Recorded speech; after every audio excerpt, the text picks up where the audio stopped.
still haven't done news stories yet. I'll do that during the break. If not, then we would just won't talk about any news stories. Yep. Whatever. I think we actually do have some sort of important stuff to talk about this week. Are they all horribly depressing as usual? I don't think so. I mean, we could make them depressing. True. Did you notice, by the way, the cat chair got an upgrade? Fancy. Which this is a blanket we've had downstairs on the couch that a couple of the cats, well, 2 of the cats really love lying on. Mm-hmm. And it's the 2 cats who are most likely to sit in here, which is Louise and Dwight. And since we have 5 blankets downstairs, I figured we might as well put 1 here. Yeah.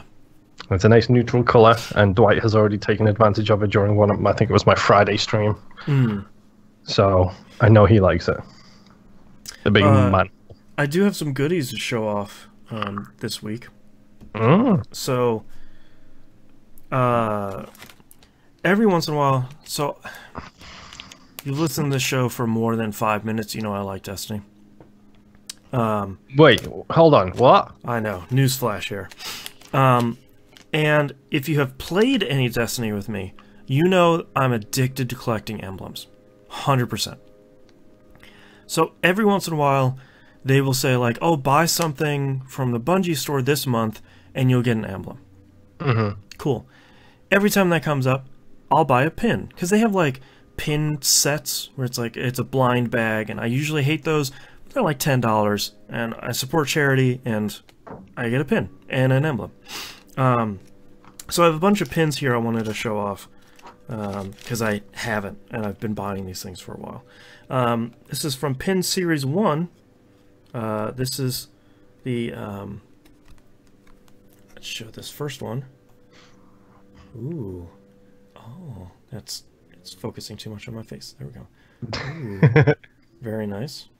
I like that. That one's probably not the most interesting one out of all of them. There was one that was offered after the Valentine's Day event. It has Shaxx on the front that says, "This is what true love feels like," and it has the chocolate ghost shell. Oh Jesus! Really good. The ghost shell looks cool, by the way. Like the chocolate ghost shell in game, like the screenshots I've seen of it, just looks so cool. It's like that weird wear that chocolate gets on it. It's very odd. I'll be honest, it's the weird American wear that chocolate gets on. That's fair. Yeah. Because you motherfuckers don't use the right ingredients. You put fucking bullshit in your chocolate. And the first one I got from Collection 2 is this guy, Polaris Lance. One of my favorite guns that is not great now. But most importantly, and why I'm bringing this up, is I got these guys. My seals came in. So do you have to actually earn these in-game before you can get them? Yes. So how this works is there are 8 or 9 seals in the game. And it's basically, if anyone played World of Warcraft when they put achievements in, it's a lot like that. You do a whole bunch of really hard stuff in one category of events. You get a seal, you'll get a title under your name in-game.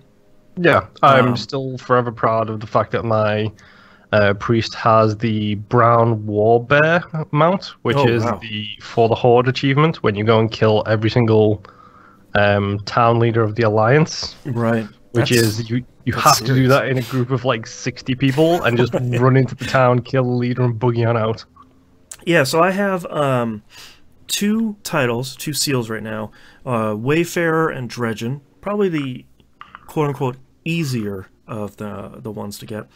But basically what's really cool is each one comes with a little card. And it's written in sort of in-universe for the seal that you're getting. So this one's very much about the Vanguard, you protecting citizens week after week and stuff like that. The Dredgen one is written by the Drifter, so it starts out with all right, all right, all right, which is really good. Comes with this little embossed shininess on the front, and then comes with the actual seal itself. So is that a pin too? Mm-hmm. Yeah. It's a hefty looking pin. It is heavy. Yeah, it has a little pin stuff here on the back.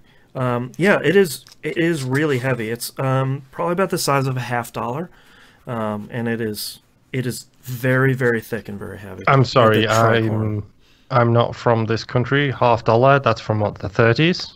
Yes, when I was born in the 1850s. Okay. Yeah, so that one, these are pretty cool. They were actually pretty cheap. They were so the question that I always get whenever I earn a Bungie reward is, do you have to pay for those? And the answer is yes, I do. But the thing about these is, I'll show the Gambit one here. It has the snakes, and then a snake pin. The thing about Bungie rewards is they don't make any money off of these. All the proceeds for anything you buy out of the Bungie store goes to the Bungie Foundation, which is their philanthropic wing that I think right now it's going for children's hospitals. So yeah, the tax write-off wing. Exactly. And they help sick kids. So and I get some dumb Destiny stuff. Everybody wins. I will have some guns show off once they come in. Bungie delayed the reward for was it Ace of Spades, I think, because they were able to take the money we gave them and put more stuff in the package and make the gun bigger by about 50%. That's not too bad. Yeah, also, I'm assuming Lemmy's family get their cut. Probably, yeah. But I thought that was kind of cool. Like, they sent an email where it's like, hey, it's a little ways off, but here are the cool things we're gonna do instead. It's like, okay, well, I'll take that. That's fine. Hey, it's communication, which is a change. Change from the fucking video game industry. Also a change for Bungie. Come on. That's true. Yeah, yeah. Actually, they've been pretty good about communicating with Bungie store stuff. They just announced the second volume of the Grimoire books, which means I have to go pre-order that. Yeah, can't remember if it was this Christmas or last Christmas. My wife was like, "Oh, this is some Destiny stuff that Boston might like." I was like, "Babe, if it's Destiny related, Boston probably has it." Yeah, I have already purchased it. Yeah, he's already purchased it, or he's already pre-ordered it. One of the two. Yeah, the one Twitter account that I have always notifying me is the Bungie store account. Like, I want almost none of their stuff is rare. The only thing I've gotten that sold out was the vinyl set. But I want to get in there and get that stuff. Understandably. Yeah. I just love Destiny.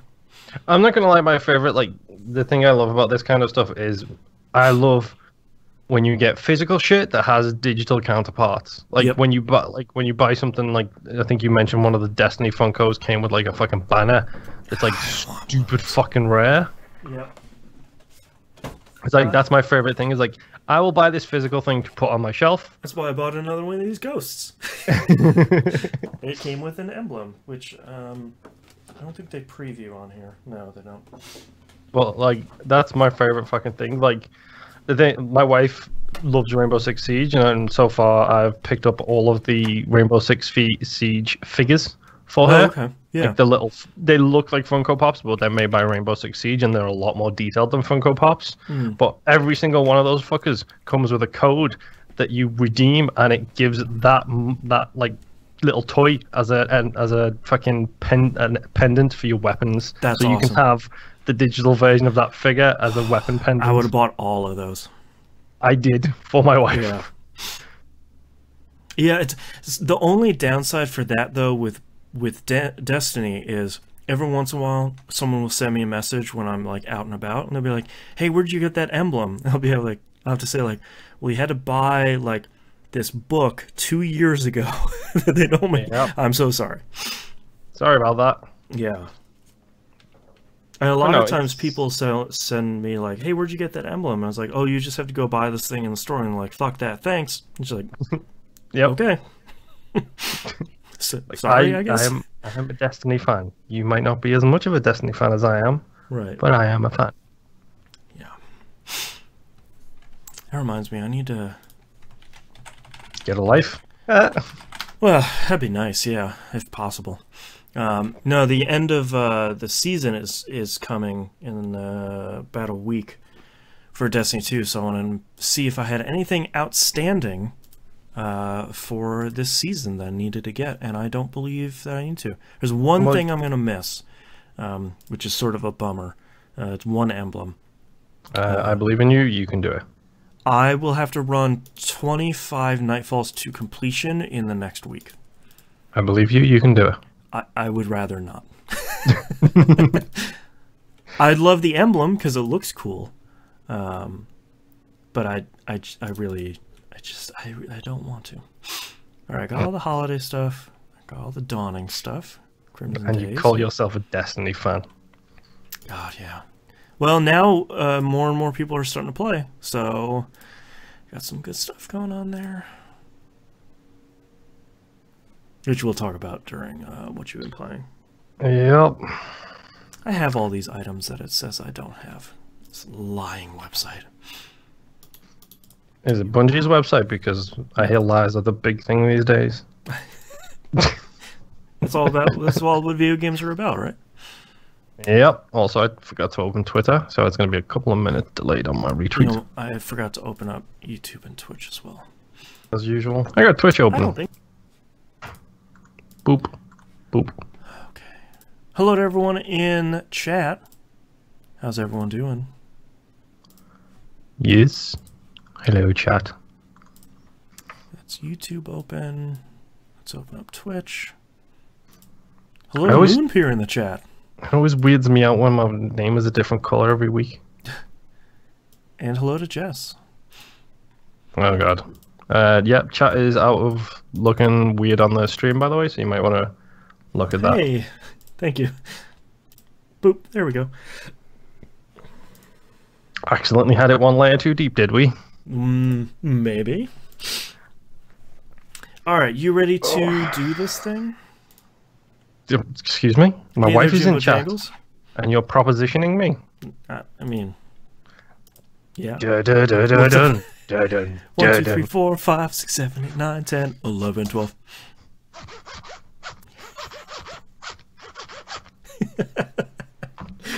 I cannot wait until I remaster this episode and that comes out really, really clearly. Yeah, I'm looking at my waveform and it does look pretty good, actually. Yeah. Oh, man. All right, let's start in 3, 2, 1. Welcome back to another episode of That Video Game Podcast. I'm your host, Boston. Joining me as always is Moonpeer. Hello. A quick piece of audio warning here at the very beginning. Yep. There's some crazy wind where Moonpeer is right now, so if you hear some scary rattling in the background, it's not just a leftover Halloween sound CD, it's the weather. Yep, it's my Windows debating if they want to come out of the frame or not. And to you. Yes. Yeah, and if if Moonpeer drops off very suddenly, it's because he lost power. So, yeah. Keep tuned here for probably a pretty crazy episode. Yes. If you're a patron, patreon.com/E1M1. The ones are numbers, a brand new episode of Old Dog New Flicks out right now for the Prestige. Yep. And we were talking a little bit about it during the patron exclusive pre-show for the Outcast, and that sounds like a really good episode. So. Yep. And you should totally become a patron even at the $1 level just to hear my horrific singing every single week. Yeah, there you go. All right, let's dive into what you've been playing this past week. Okay, start with the least controversial. Oh boy, okay. Well, we're in for a great episode today. Yes. I have 3 games, and they're all essentially controversial in their own rights. Okay. So... yeah, this should be fun. Apex Legends. Guess what? Is Apex Legends still good? It's still real good. Have you played with the new gun? I played it with like 1 or 2 rounds, but then I messed up because I didn't realize it was a hold the trigger and it charges, like it spins up basically before it starts to fire, a bit like the Devotion, which is a LMG that gets faster the longer you hold the trigger. Interesting. I did not know that. I pointed it at somebody, pulled the right trigger. I was like, wait, what? Wait. My gun's broken. Pulled it again, pulled it again, pulled it again. And then realized that the reason it wasn't shooting is because you need to hold the trigger. So, lesson learned. It seems interesting. I haven't had too much time with it to actually play around. But I mean, Apex Legends is one of those games right now, I feel like, where it's like, oh, hey, I'm feeling bad. I feel like I can work towards my damage achievements for the individual heroes. You be the jump master. Yes, I am the jump master. I hate being the jump master. I pass it off. I can't make the decision. My decision is always the same. You go to the airstrip and you die. That's my decision every single time. Like the little landing space on the west side of the map, I believe it is. Mm-hmm. Like where it's got two things jetting out into the water and you can like get stuff from those like helicopters. Right. I always go there and then I always die because it's a big open field. I never get a gun and then I die and then it's like, well, that was 20 seconds wasted. Yeah, somebody snipes you in the first 2 minutes. Mm-hmm. Or it just becomes this running in circles around each other, like punching the air kind of dance. That's my favorite, where it's like, oh, they landed here too. Punch him, punch him. Mm-hmm. But no, it's a good game. And, you know, it's one of those things where you can jump in. And it's not like PUBG where I'm immediately feeling the pressure to perform well. Because it's like, it's Titanfall combat. It's something I'm comfortable with. Like Fortnite, you've got to know what weapons are hit scan weapons, what weapons are bullet weapons. Right. You know, you've got to be you've got to have a degree in archaeology and everything else to be able to build a country cottage. Yeah, exactly. In 0.2 seconds flat. Right. It's like playing Fortnite. It's like you're on a reality show where you've got to help everybody raise a barn. Like it's kind of ridiculous. Whereas this game, it's like, I know these controls, I know these weapons, I'm comfortable enough to get in there, and even if I don't kill anybody, at least perform acceptably. Right. Which is about the best I can do. Yeah. I can perform acceptably. You can be the bedrock for your team. Yes. Yeah. But it's you know, it's a good game. It feels good to play. It's quick enough to get in and get out because it's the hot new thing right now, and 25 million people and so on and so forth. So the there's no respawn huge wait. system is really great. Yes, that's something that I think the ping and the respawn system changed this from a game where it's not about finding stuff for you. I was about 2 milliseconds away from swearing then, so I'm glad I caught myself. But if you're not playing with people you're talking with, you do get an awful lot of gub munchers who just come in and steal all the gubbins before you're on the way. Right. But if you're playing with people, you know, it's like, okay, I know what type of gun you like. Hashtag wingman for life. Yes. And there's a wingman. I have a wingman, or I have my preferred guns, which I prefer the sounds of nightmare coming from my window. Spooky. But no, I prefer the SMG, where when you get the right attachment for it, you can turn it into a full auto SMG. I can't remember what it's called. My wife would. I feel like all the weapon names are sort of the same in the game. Yeah, I think it begins with a P. My wife would know, and I'm pretty sure if I said it out loud, she'd vomit wherever she is right now. Right. Because I know she absolutely hates it. But no, I like that game. It's just, it's good. It's just some good, relaxing fun, which is kind of what I need right now. Speaking of good, relaxing fun, let's talk about Crackdown 3. Okay. I didn't play a ton this week, but I did play some. So I pretty much did a lap around the island, and I started at the south, and I went all the way around. There you go, my wife in chat. It's the Prowler, followed by blah, blah, blah, blah. Prowler, okay. That's the SMG that I like.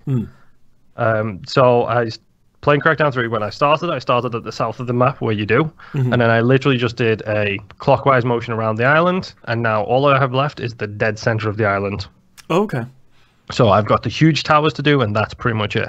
Not bad. I've done all of the races. I've done all of the street races. I haven't done all of the aerial races yet because the last rooftop race I need is on top of the building the last boss is in. Okay. Okay. So I'm missing one of those, and that's the only one I've got left to do.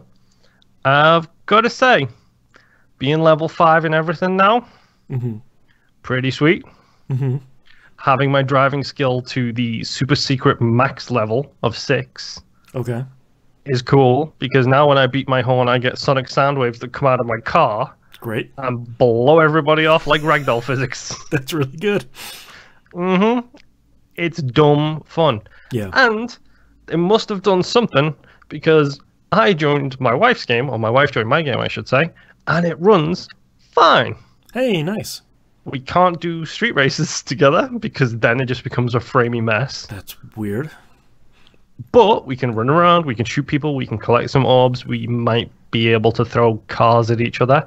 And here's a Crackdown pro tip. If you're struggling with a stunt ring, something I learned from Crackdown 1 and 2, if you're struggling with a stunt ring, get in a car, have a fellow agent pick you up, and then throw that car through the stunt ring, and you still get credit for it. That's right, I forgot. I'm glad they didn't fix that. Yep, it's perfect. Yeah.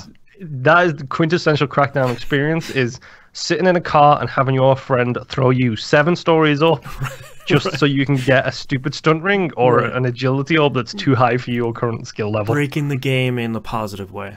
Yeah, and it's still just as dumb as it ever was, and I don't like the fact that the agency car doesn't further transform. Like, you have the 3 modes and you transform between the 3 modes. The 3rd mode, by the way, is a tank, not a big rig. Big mistake. It should still be the big rig. Yeah, big rig was really good. Yeah, especially when it was like a little thing, and then it just became Optimus Prime by the end of it. Poofs out. But I don't like the fact that they don't evolve, but their skills evolve. And that's the important thing, is the fast agency car. It becomes that racing wedge that you got in the first Crackdown. Yep. Where you just drive it and everything just goes over the top of you and flies into the sky. Yep. It's the Fast and the Furious 6, where you've got Vampire Dracula from the vampire movie driving that little flipper car that flips all the cars out the way. It's that, basically. They played some Crackdown and they enjoyed it so much that they made it into a real life vehicle. Right. Dude, seriously, watch the Fast and the Furious movies. I really have to. Start at the first one. I've seen the first one. Rewatch the first one. Okay. Grit your teeth and bear it until you get to 5, and then just have a really good old time. Okay. But yeah, the vehicles the agency vehicles all feel pretty good. I love the fact that the spider, the jumpy one, can drive up the side of buildings. I unlocked that, and it's really good. There's something really special about finding just a big piece of wall and going, let's just drive up this and see what happens, and then realizing you've just stumbled on a boss and your like wanted meter thing just goes maxed out immediately because you've just driven up the side of this building for fun, and then found this boss hidden in the middle of nowhere. So Crackdown is Crackdown, and you know what? I get it. It hasn't evolved. I get it. It hasn't changed. But guess what? It's still fun. Yeah, it's still dumb. I feel like it hasn't evolved, it hasn't changed, because I feel like there's nothing really inherently wrong with Crackdown. I mean, I'm sure if you went back to the drawing table, I'm sure you could figure out 100 different ways how you could make Crackdown 3 better or bigger or dumber or whatever, but I feel like that's kind of Saints Row 4. Like, if I want that, I'll go play Saints Row 4 again, which is a great game. But there's something about Crackdown that really, like, going through and doing all of these, I did a bunch of the agility races. Those are all really great, like double boosting and triple jumping, and that just all feels really great. And I don't feel like we get that out of really any other open world game. No, we don't. And like, I will give credit where it's due. I don't know what they've done to the UE engine, because I'm pretty sure this is UE 4. Okay. But my word is those controls are real responsive. The shooting isn't great, but no. Do you want a slower cursor so you can shoot better, or do you want a faster cursor so you can jump better? Like, take your pick. I would rather have the faster jumping one. You're right. It is Unreal Engine 4. I don't know what they've done. It feels really responsive. Yeah. And it just feels good to play.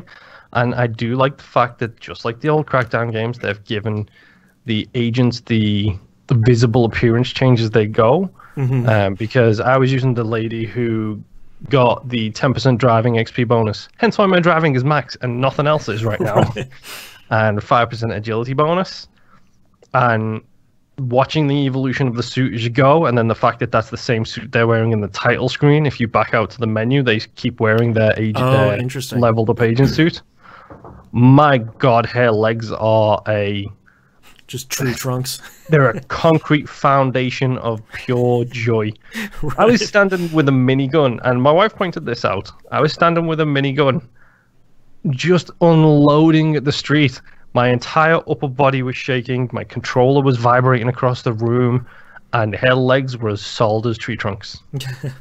I have dubbed her Agent Thick because it's got that kind of look to it. Right. But I love the evolution, and now that my driving's maxed out, I've changed to somebody who has 5% agility XP bonus and 10% explosives, because that's what I need. Right. So I will max out my agent, and then I will go back to my original, because that's the way it's meant to be done. Right, that's your agent. I'm loving this game. Yeah. Like, it's video game in its purest form. Where when you were a kid, you didn't care about what the shinobi was doing as he ran from left to right and threw shurikens at people's faces. Right. You know, in Mario, it barely matters that there's a princess in the other castle. Yep. The only thing that matters in those cases is you go left to right and you do it. In this game, there is a person on the top of the tower, the biggest tower, that you need to kill. You get there by deconstructing everything else underneath her, and you do that by using skills for kills. Right. Which is the dumbest tagline and the best tagline. It fits Crackdown really well. Yeah, it's such a perfect little explanation of that game in 3 words. Yep. This is the game. This is what you do. You do kills, you get skills. It's the purest form of dumb fun video gameness. And I love the tooltips and the loading screens, because there was a definitely Terry Crews inspired one which said, life tip, you're better than you think you are. That's it. No in-game nothing, just you are better than you think you are. Just a little positivity. It's like, well, something tells me Terry Crews probably made sure that was in there. Professional good guy Terry Crews. Yeah, and the fact that one of the agents in the game is actually someone who developed it and passed away. I had seen that on Twitter. I didn't know that, yeah. Yep, the bald guy with the big bushy beard who looks really weirdly realistic when you compare him with everybody else except for Terry Crews. Right. He's the one. Right. So, I mean, good on them. As far as I'm concerned, they've made a good Crackdown game. Yeah, it's a good video game. Like, it might be short, it might be everything else, and all the other problems you want to throw at it, and you know what? That's fine. I would happily pay $60 for this. I'm not, because I'm a Game Pass member. But this is Crackdown 1 with a lot of the negativity taken out. And all of the skills have the secret level 6 thing. Yes. And the secret level 6 thing for the agility thing is a jetpack. Oh my God.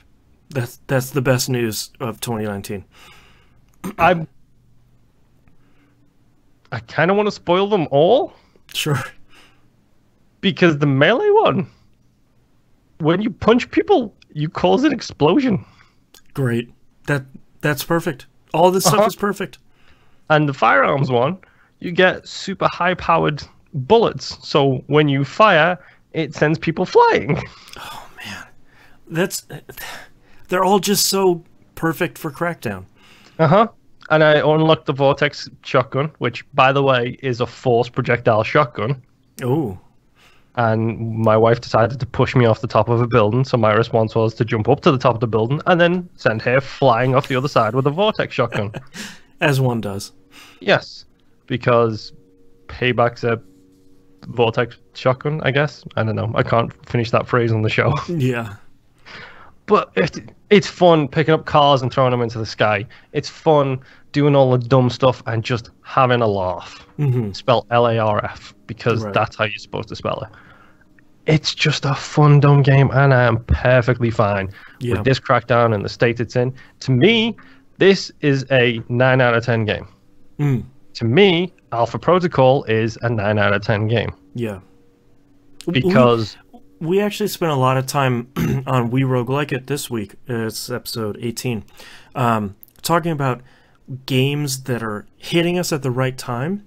And I feel like potentially the next game we'll be talking about is hitting a lot of people at the wrong time. But I think Crackdown 3 is a game that is obviously not like a 10 out of 10. It's not the best game you've ever played.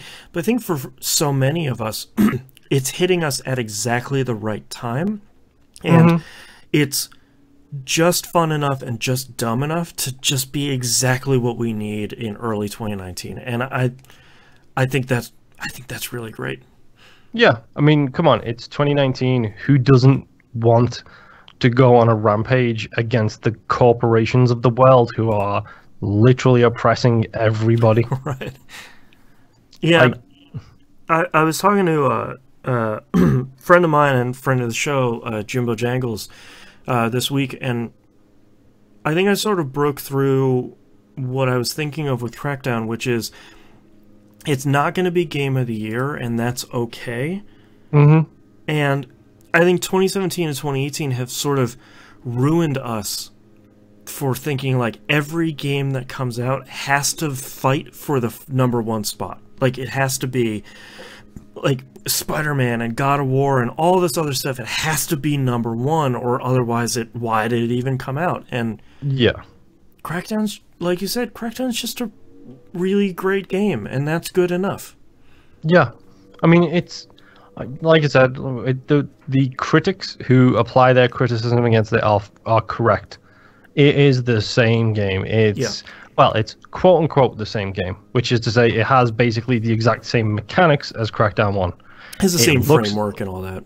Yeah, it looks better, it plays better, it feels better. There's so much about it that is better. HDR, by the way. Oh, yeah, playing it with all those neons, I just keep thinking, like, man, if I had an X, HDR in this game would look real good. Yeah.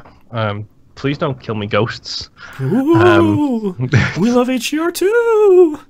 They are either very happy with my expression of Crackdown 3 or very unhappy. Maybe these are the troll ones where it's like, switch when? Ooh. Yeah. Hashtag wait for the news. Yeah, exactly. But, I mean, yeah, the people who are finding critiques with this game are fine and perfectly within their right to do so. I am okay with the fact that this game hasn't evolved, because the last time we got a Crackdown was 10 years ago. And Crackdown 2 was... I feel like Crackdown 3 is what Crackdown 2 should have been. Yes. Yeah. 100%. It's definitely... It's the same. It's a similar feeling to 1, but it's not the carbon copy of the city with a bunch of stupid stuff tacked onto it. Yeah. And that's fine. Like, this is exactly what I needed at this time. And what's so funny is, like, I feel like Crackdown 3 goes so far out of its way to give you a story justification for why you're on another island. I don't care, man. Yeah. Like, tell me it's a vacation. Like, what vacation gone wrong? Cool, Crackdown 4. Like, I don't really care. I'm interested by the story, but it doesn't matter in the slightest to me. Yeah. I know this lady is bad and everyone underneath her is bad, so I'm going to take out all the bad people. I was like, that's fine.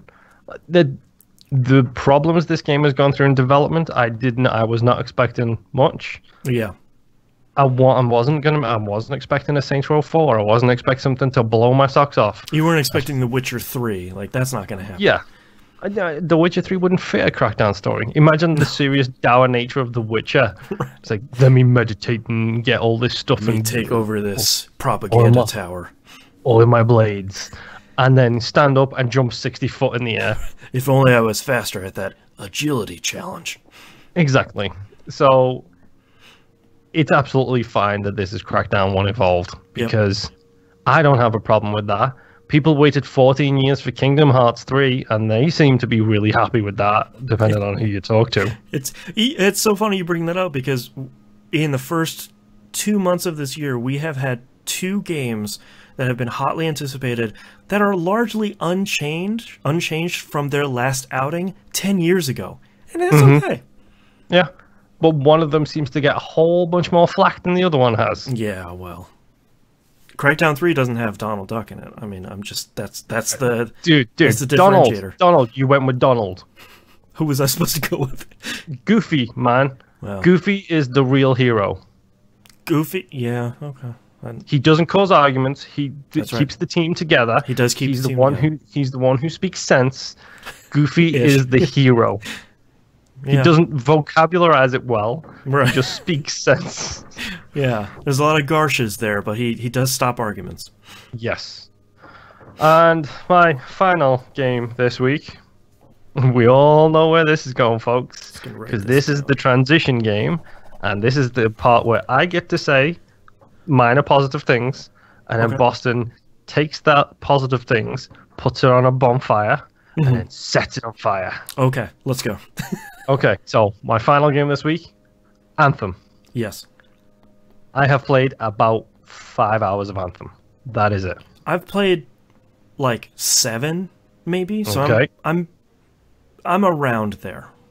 Okay. So far, I am perfectly happy with this game. Okay.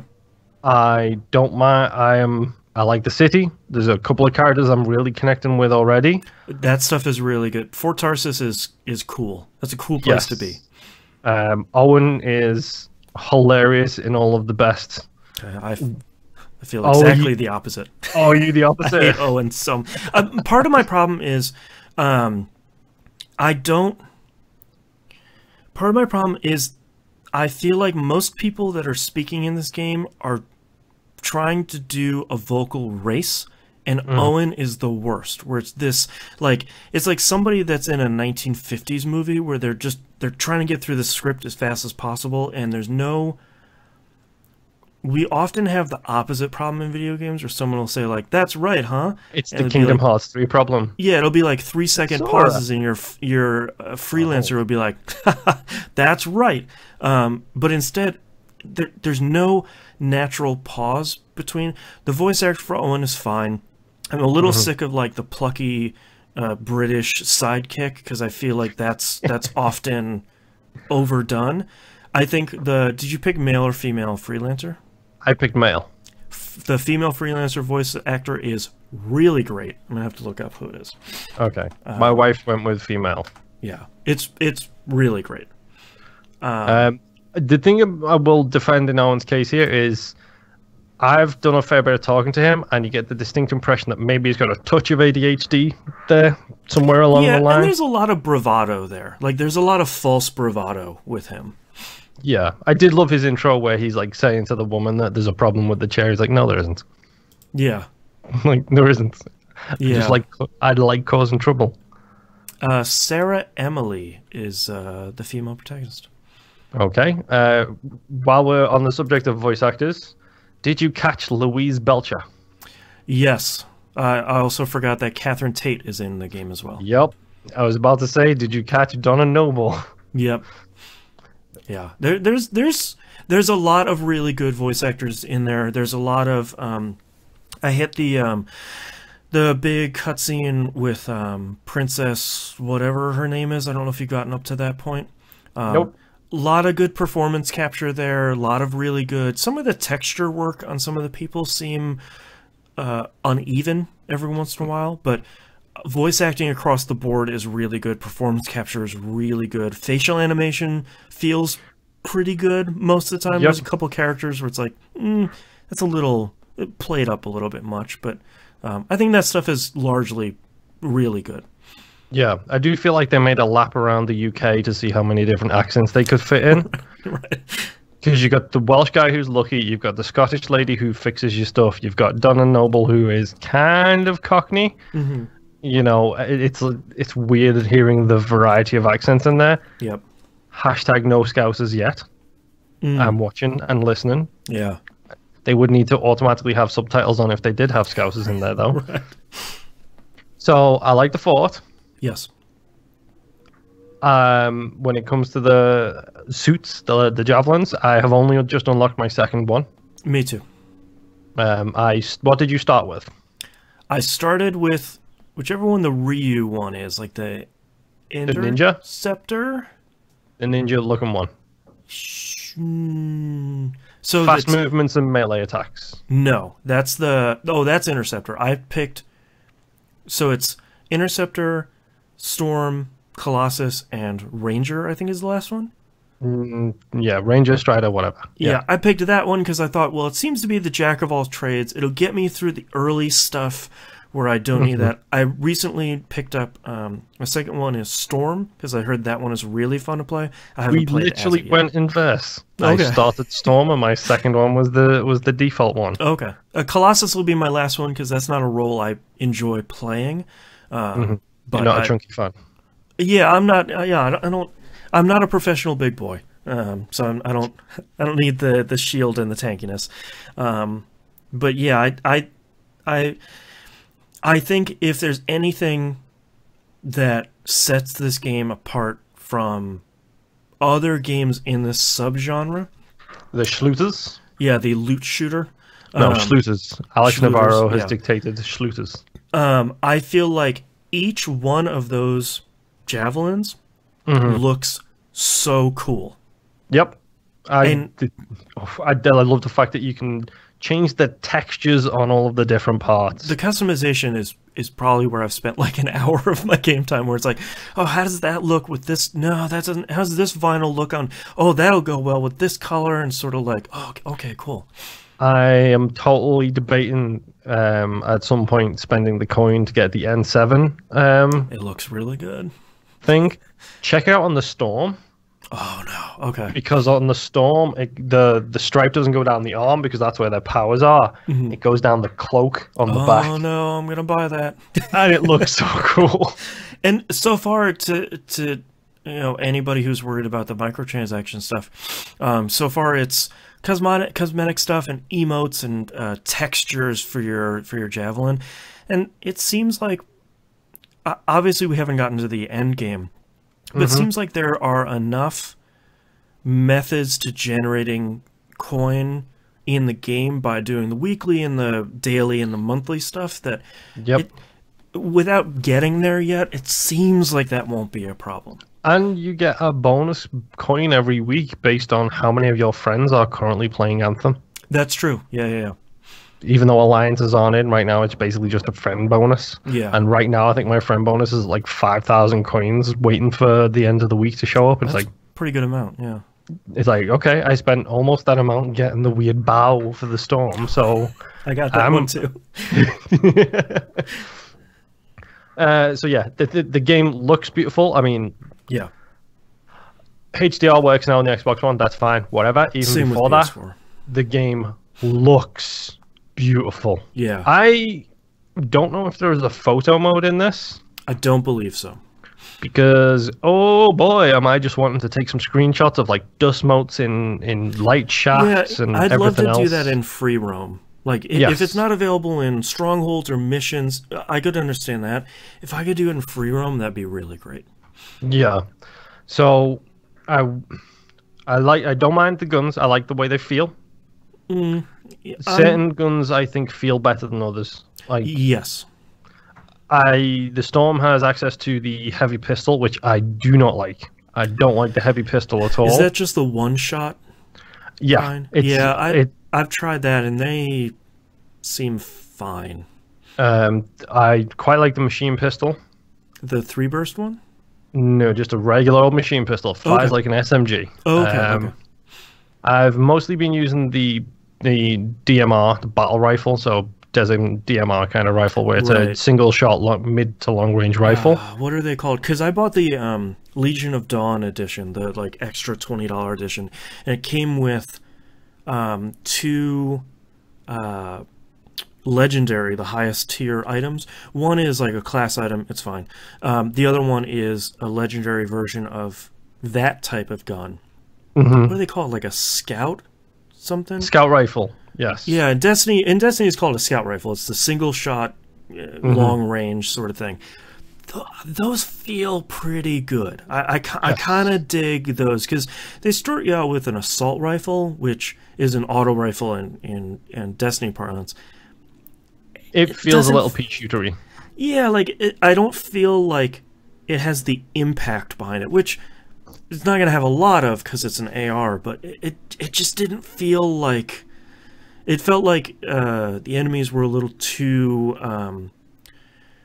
bit too much, like soaking up the damage too much with one of those weapons.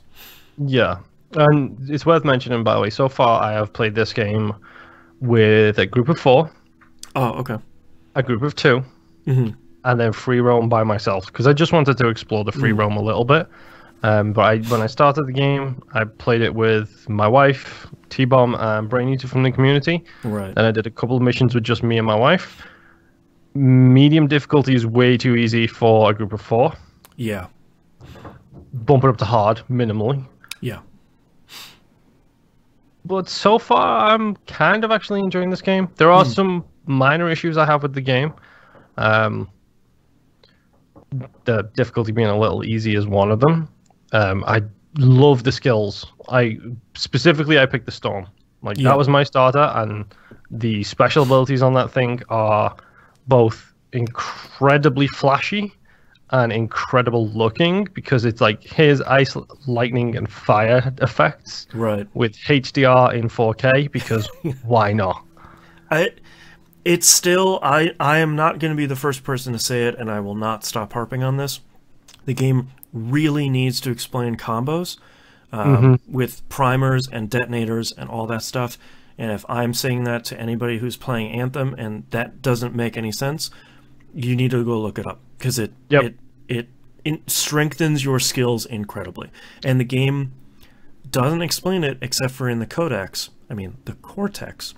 Yep. And what explanation it is in there is really bad. Yep. Yeah. To the point where I froze a bunch of people. My wife did a fire thing, and then all of a sudden everyone turned into acid gibs. It was hilarious and amazing. Yeah. Things I don't like. Get out the way. Why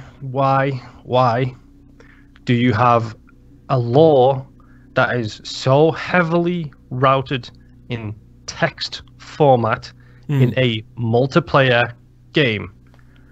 I want to sit there and read all of that stuff. I am not going to do that while 3 people are waiting for me to start a mission. Yeah, I feel like that's like farting around Fort Tarsus and reading some of that stuff. So one of the things they should be doing is, instead of, let's get it out of the way, load times are long. Yes, and they are. The load screens are boring. The Cortex stuff should have been on the loading screens. Yep, definitely. There's no reason not to. And one of the bigger problem I have with the Codex is I'm getting unlockable Codex entry notices in cutscenes, and I can't read them there. I know there's like a most recently seen section, but I'm not going to remember to go in there to do it. And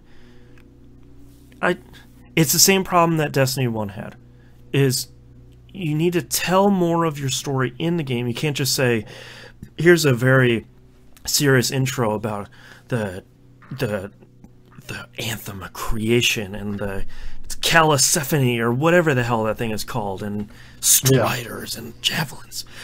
You know, I don't know about any of that. Like, there's not. I feel like Anthem needs to rely on a story a little bit more. I think it can get away with a little bit more, even though it's multiplayer. Yeah. But as of right now, it's not super working. Yeah, and the most disappointing thing about that, specifically the loading screen thing, is some touches I really love. Like, you talk to somebody, they give you a quest. It's a 3-page thing that you can read while they are talking. The first page is the quest details. The second page is a piece of lore. Yep. And the third page is information about the type of the class of person you're dealing with, or the class of person or object that you're going to go and find. Right, like a sentinel or like a shaper relic or stuff like that. Yeah. And it's 3 sets of information, all to do with the one quest that you can read while they're talking to you, and you're and you're absorbing the information at that time. Ooh, ready up for the quest. Yes. So that's a really good touch. Yeah. I really like that. Put that on the load screen, because the load screens are so long, it's ridiculous. And it's, you know, I've been playing Anthem and Destiny 2 sort of at the same time. Destiny 2's load screens are also fairly long, but you got your ships flying through space, and there's at least something to look at instead of concept art that's sort of been blocked out. Like, that's not super exciting. And additionally, one of my largest problems is in Destiny 2, you can manage your inventory when you're flying somewhere. In Anthem, you can only do it at the one place.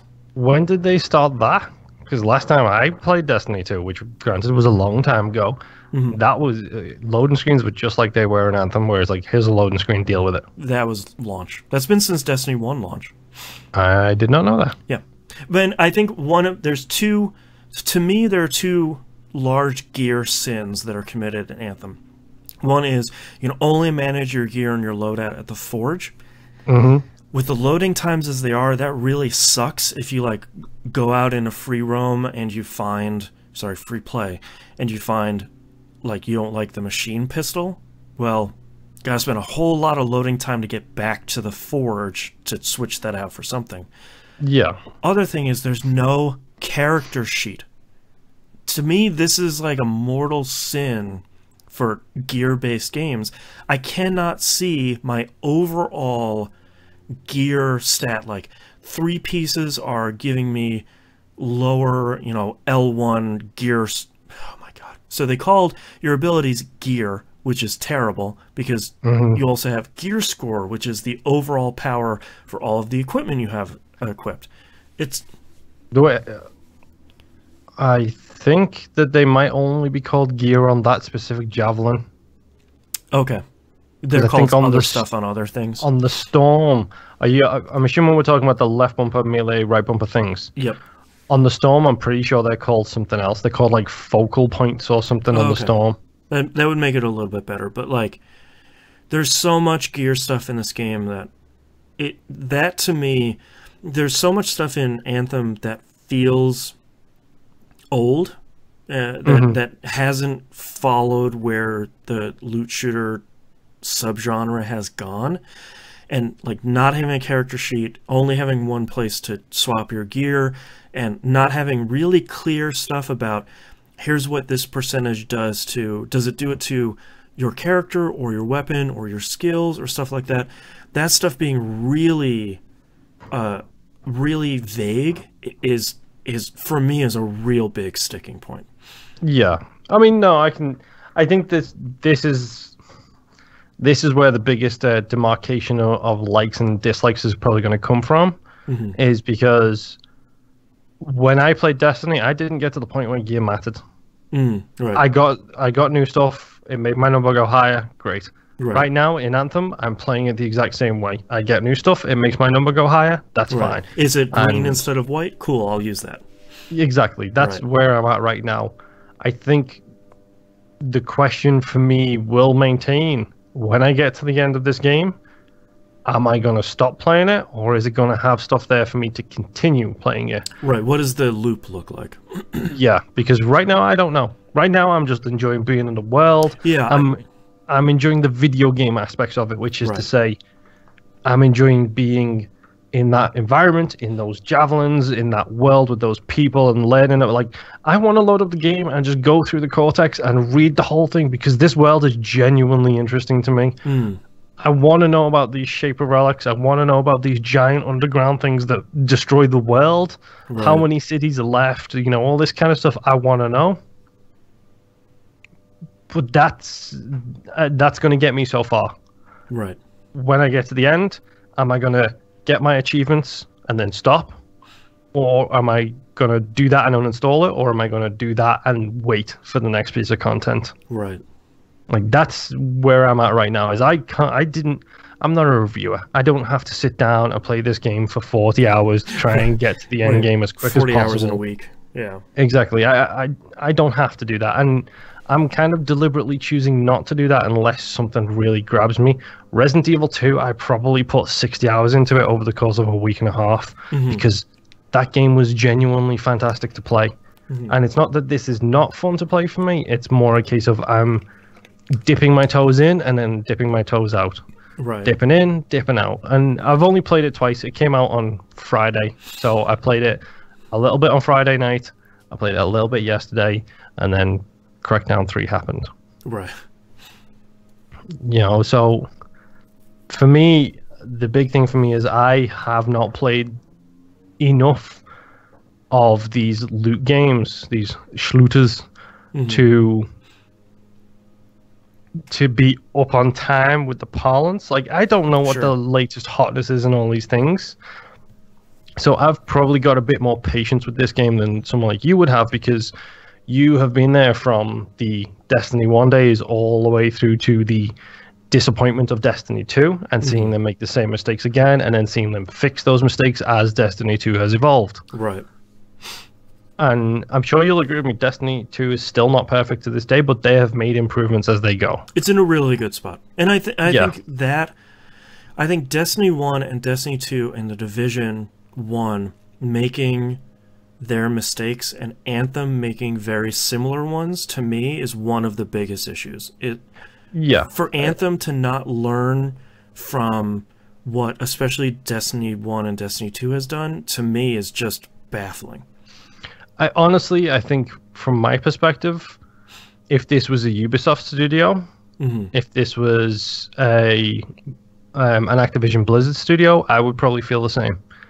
But this is BioWare, and this is kind of their first shot at making this kind of game, so I have a little bit more patience with them for that. And I'm not saying you're not right, because you are right. The whole thing with video games is you look at what the other people are doing and then you improve upon that to make your thing. That's how Blizzard became one of the biggest names in the industry, is they took a genre and perfected it. Right. That's Blizzard's MO for how many years now? Like, they take something, they refine it to the point of perfection, and then they release it. And they have done well for themselves in that particular model. This feels like this is a bunch of people trying this out for the first time. And I think they've got some really good ideas. Like I said, I love the lore. I think the Javelins is a fantastic idea. The fact that it's 4 different suits in the same character kind of thing. Yeah, that's one of the big things. I was talking to... probably T-Bomb. Yeah, I think it was T-Bomb yesterday, where I think if Anthem does very little right, and I think one thing it does right is that it avoids the problem that Destiny runs into, where Destiny... you have 3 separate characters. You should be playing Destiny as 3 separate classes. Don't be stupid, people. But you're replaying content 3 times. And for some people, that's fine. And for other people, that's a large burden. And that's understandable. And I think what I really like about Anthem is you have your character. And that's your one character, freelancer, which is not great. And... you have the 4 classes at that point that you can then interchange with your single character. I think that's a really smart choice. Yeah, and honestly, my verdict is still out on this. Like, I know my wife is not feeling it right now. I know there's some members of the community who are, some members who aren't, and that's fine. This is, like it or not, this is a games as a service game. This is what this is meant to be. They've never shied away from that. And it will evolve with time, I hope. But at the same time, this is also EA, who have no problem shutting something down entirely if it doesn't get positive feedback. Right. I give you Andromeda's DLC.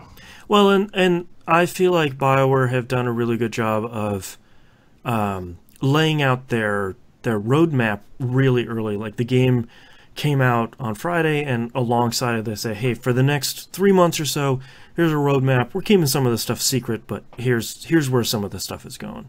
Yeah, and I'll be honest, like, if I really get into Anthem, I will be following that the same way you do with the Destiny stuff. Right.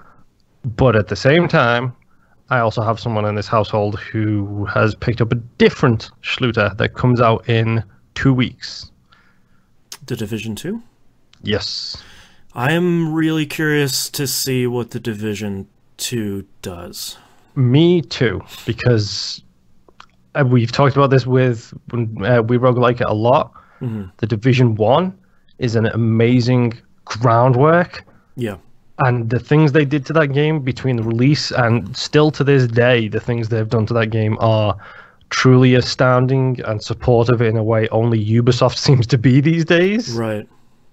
And I want to see what they do for the Division 2. I want to see what steps they have taken. Are they going to Destiny 1 it, or are they going to Mass Effect 2 it?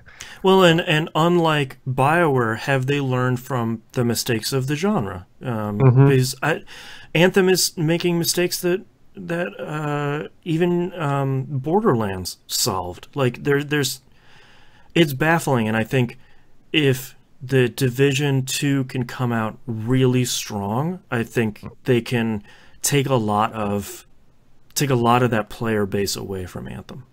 Oh yeah, I think Anthem has its work cut out for it. Yeah. And they very much need to take the Fortnite approach. Fast, quick, iterations. Yeah. Get stuff done, get stuff changed, get stuff more. Honestly, they've got a roadmap and that's good.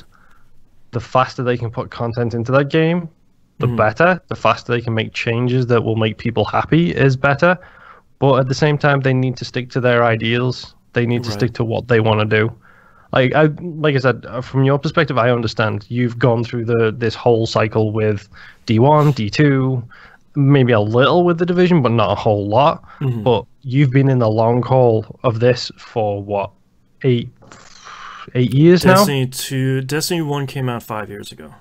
Okay, so you've been in this cycle for 5 years. You have seen... Plus Diablo 3. You can maybe all the way back to the first Diablo, but yeah.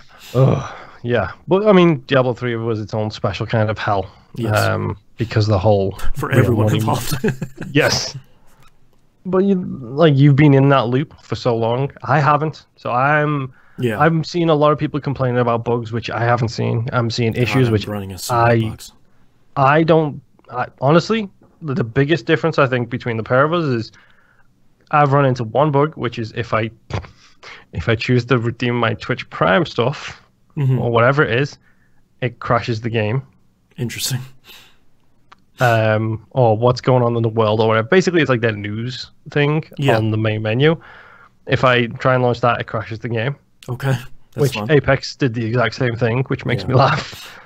Do you have some sort of problem with the web browser on your Xbox? Probably, yes. It opens up a web browser. That's the problem. Okay. Yeah. So that's the only bug I've run into. Like, I haven't run into any mission bugs. I haven't run into any drops bugs, nothing like that. To be fair, I haven't run into mission bugs. I'm running into a lot of bugs with my guns, like the special edition gun that they give you.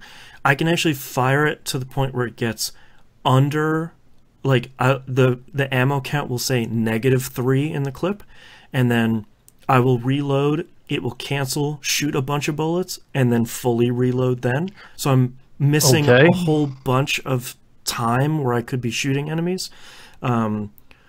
Free roam drives me nuts when you... that needs a lot of work. Like, a lot of work. I think free roam largely is fine. That's the most fun I've had in this game by far. Oh, I went flying around and like seeing a whole bunch of stuff. Like, it was great, but that map is not marked at all. No, the map you need to be able to specify waypoints. You need to specify pings. You need to see a better display for your players. But when I go and I see world events, like that's a world events would be really great. It needs more people in free roam. We'll launch in there and I will be doing a world event solo and somebody is dead like halfway across the map, and that's not that fun. One of my larger bugs I'm running into now is I will go and I have issues with the controls, but I'm not going to get into it here. When I go and collect materials, it switches my weapon because both of them are on hold square.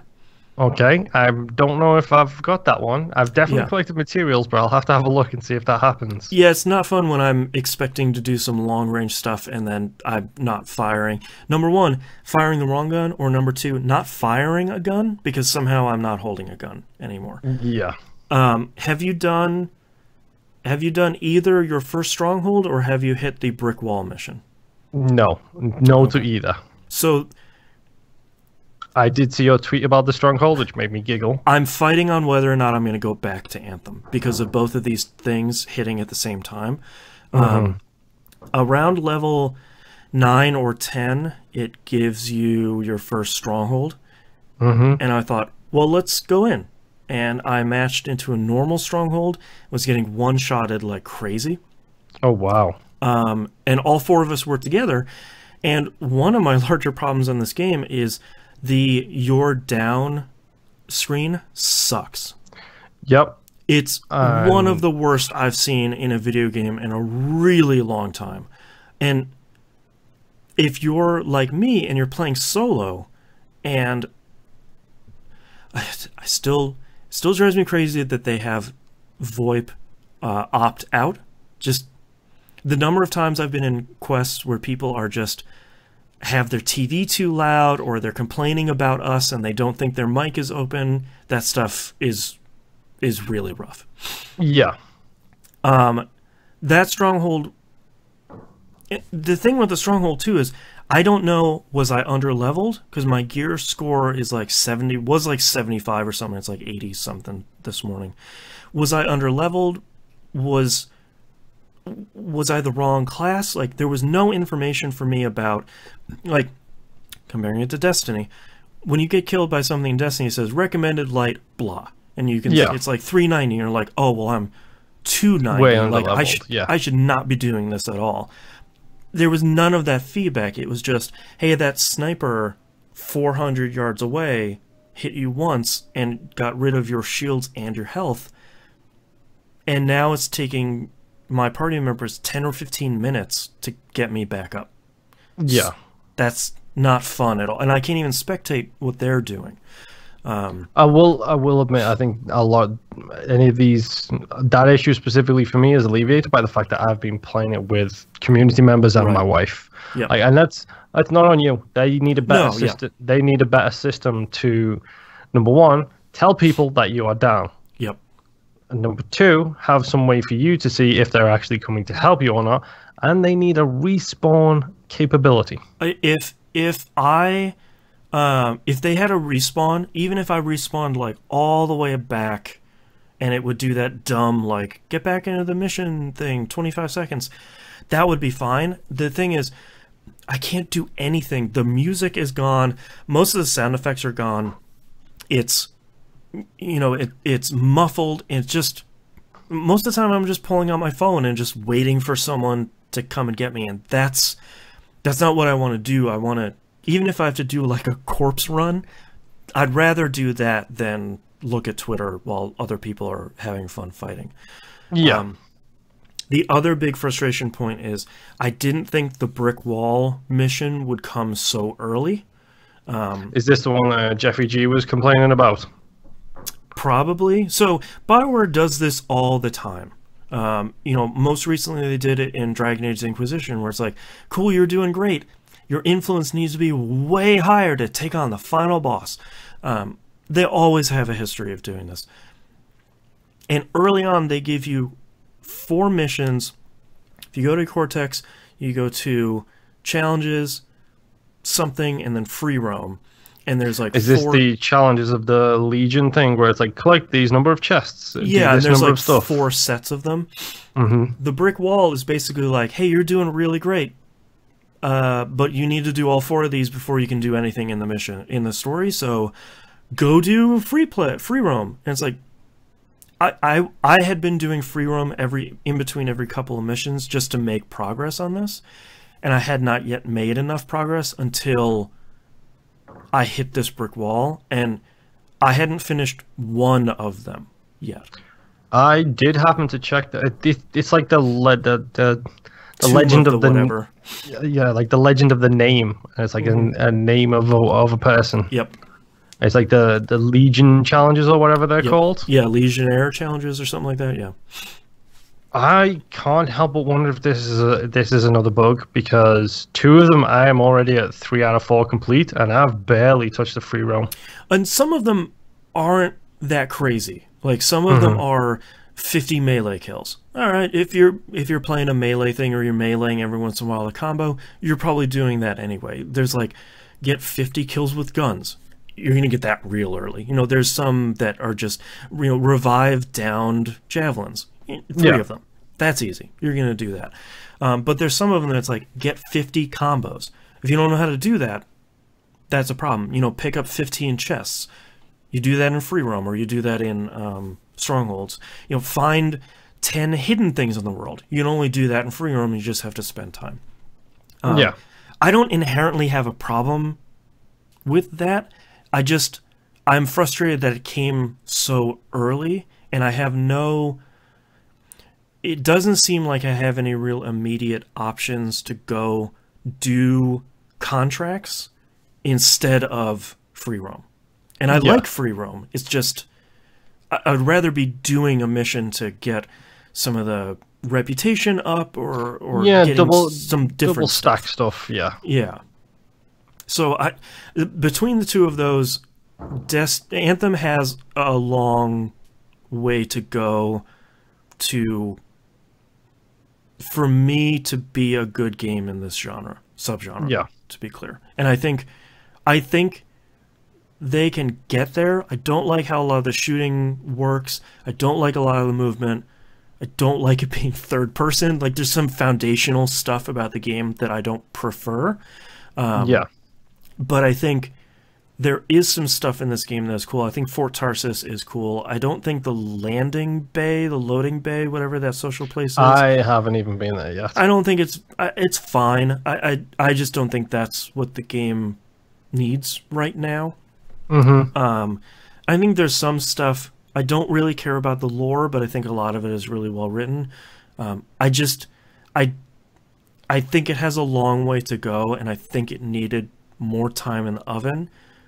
But that being said, I don't know what the end game is going to be. I could get there, and I could get to level 30 and say, oh, well, I like this loop that they have for the end game, and that's what keeps me coming back, like whenever reset is. But yeah, as of right now, this game is really rough.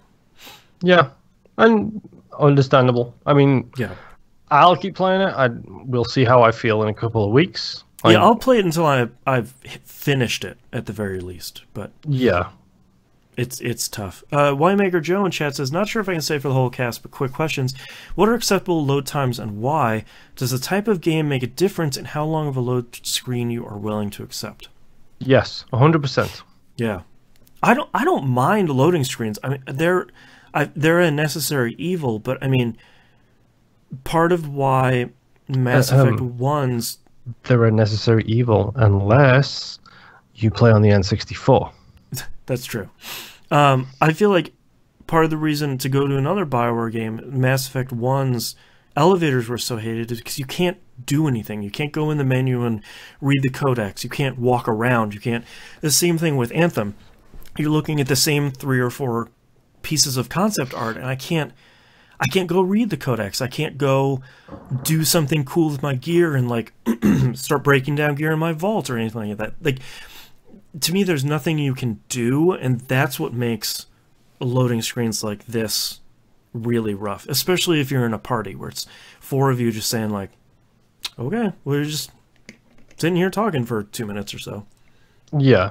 Type of game makes a difference, because I know certain somebody on the podcast is not a fan of Rockstar games, but the fact that they have one load screen and that is it, that is fine.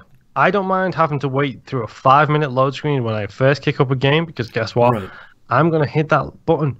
I'm going to walk to the kitchen and make myself a cup of tea. And you're going to play for like 2 hours on that 5-minute. Yeah.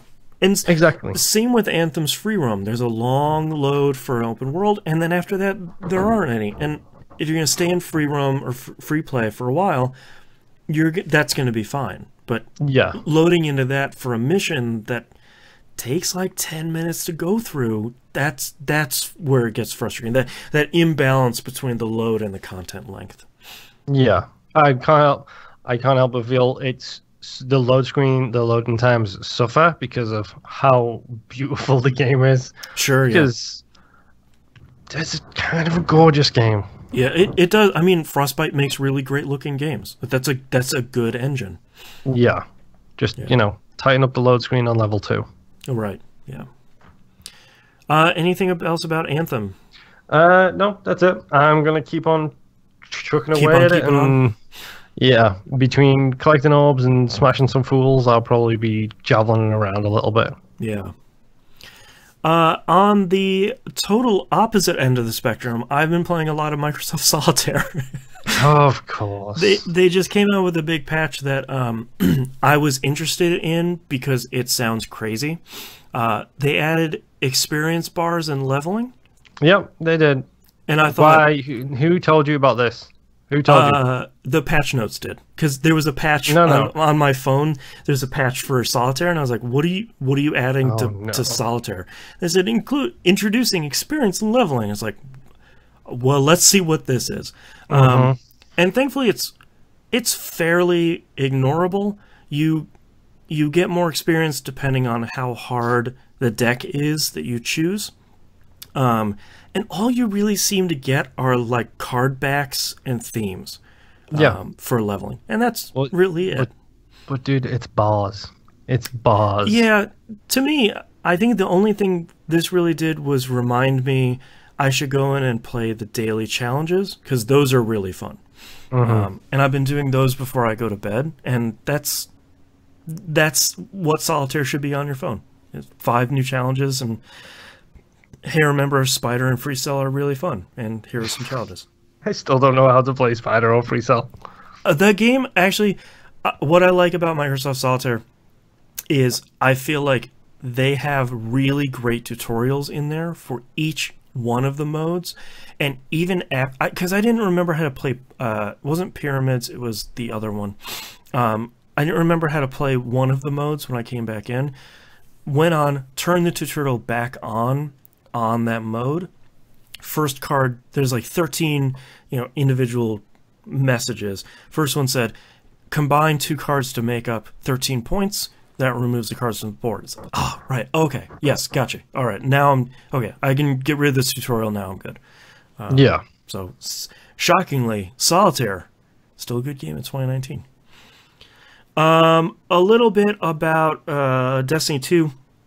I've been playing a lot of the early content because TVGP alumnus the Hannah recently purchased it. Not because I was pressuring him or anything. No, not at all. Whoops.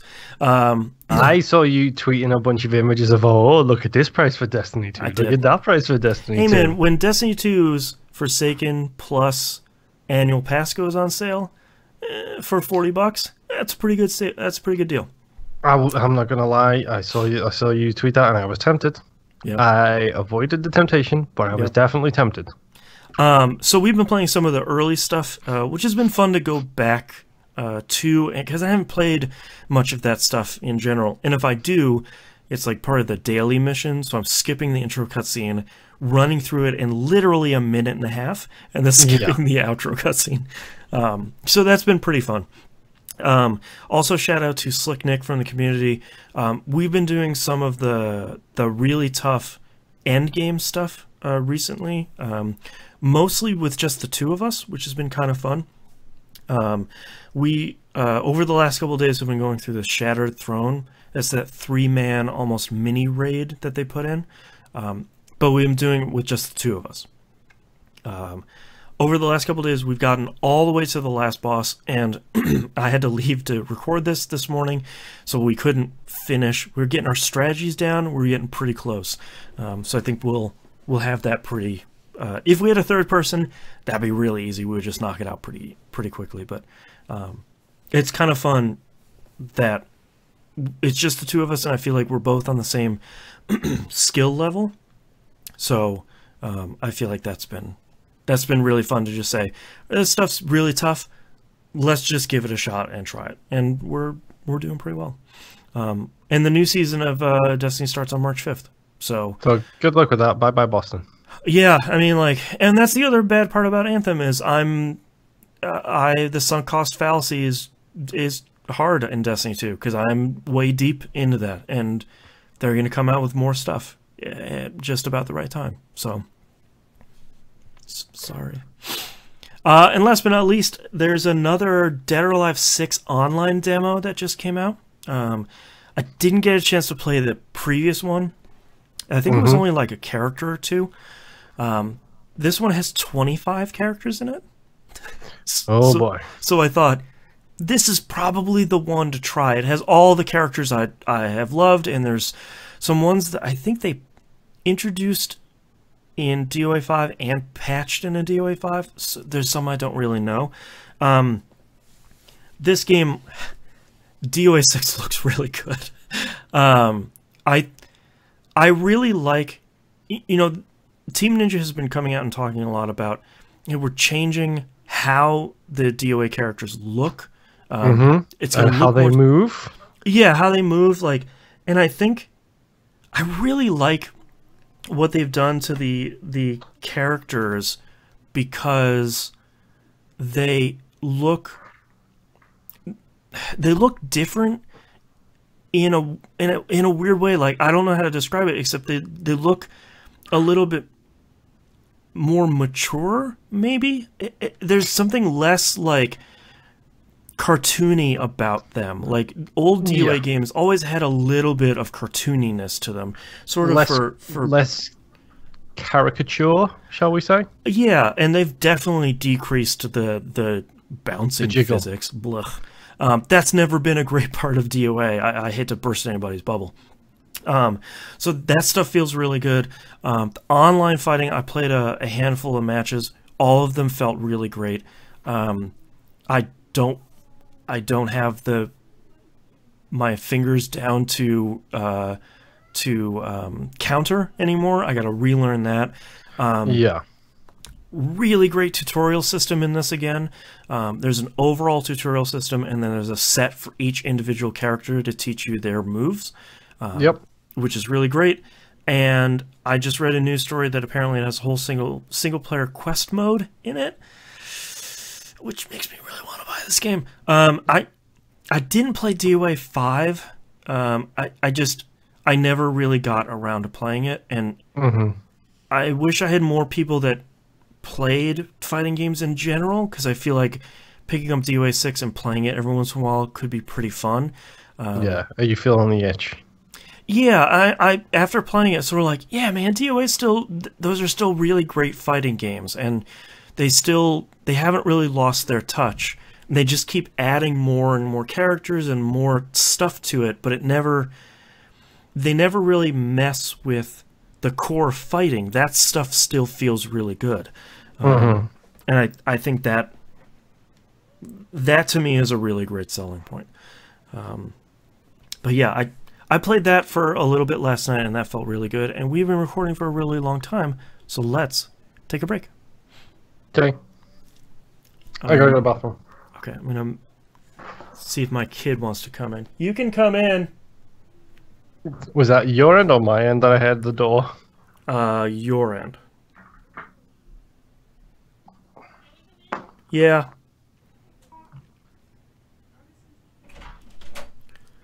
We're just on... I'm still live, but we're on a break. Hi! A baby. My daughter, everyone. A baby. You have your baby. Thank you. Did you have a good nap? I do. Yeah. I saw it. Do you want to come over here and sit and say hi to the internet? Go say hi to the internet, Bear. Come here, Bear. Can you sit in Gargo's lap? Come here. Are you going to sit over there and work? All right, she's going to sit over there and work.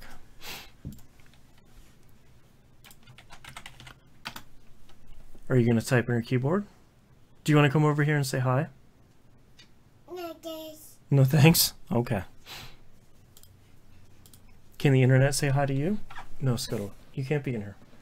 Skedaddle. Now the cats are going to be in here.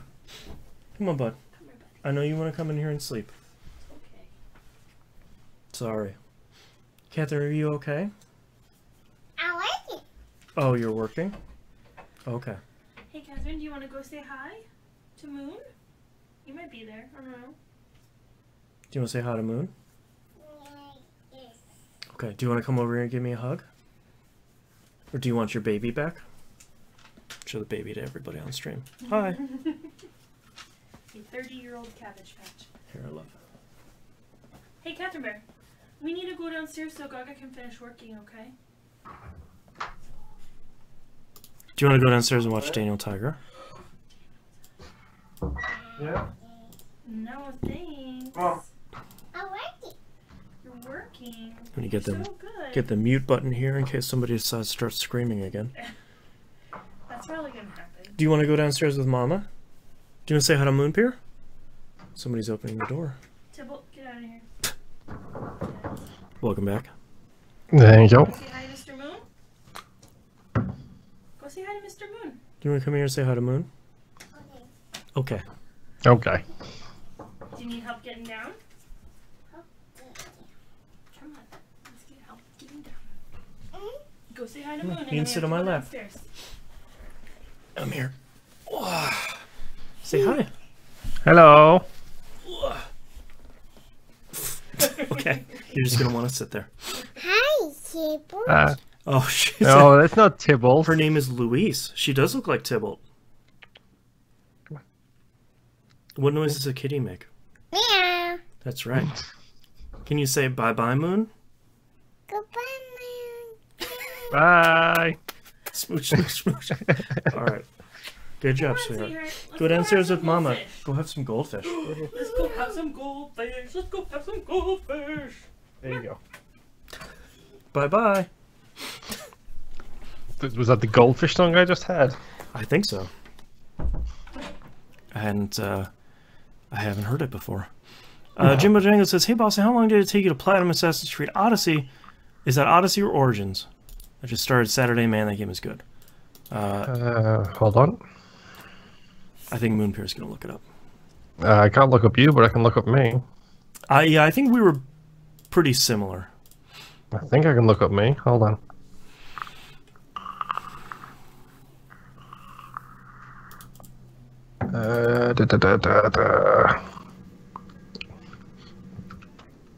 Assassins. Yes, that's the search term I want. Search for it. Thank you. Odyssey. Sniper assassin. No. Fucking of course. I should Look at probably. Just... PSN trophies. Let's see if. I'm an idiot.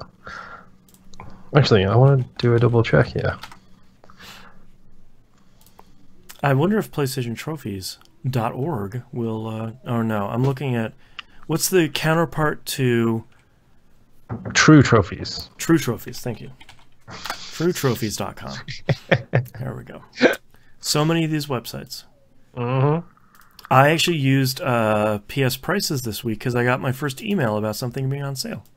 Nice. Yeah. What did you buy? It was Darkest Dungeon. I forgot to say I owned it. But it works. My games. Assassin's Creed Odyssey. I have the full 1000, the base 1000, I should say. Sure.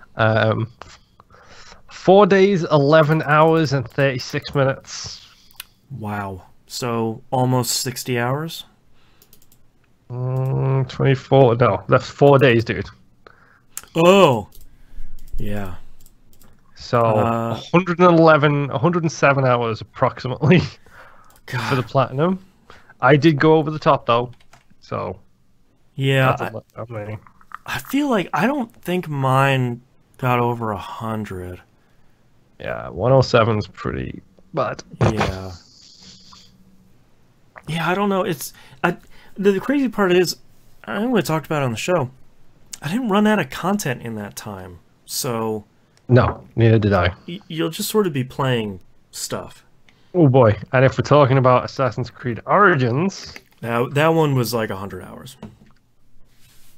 85 hours for my Yeah. base 1000 on that one. Yeah. And the last achievement I got was reduce, reuse, recycle. Oh, of course. The real I tough do, one. I do love the fact that the app populates all those stats from my Xbox into the PC app. Yeah.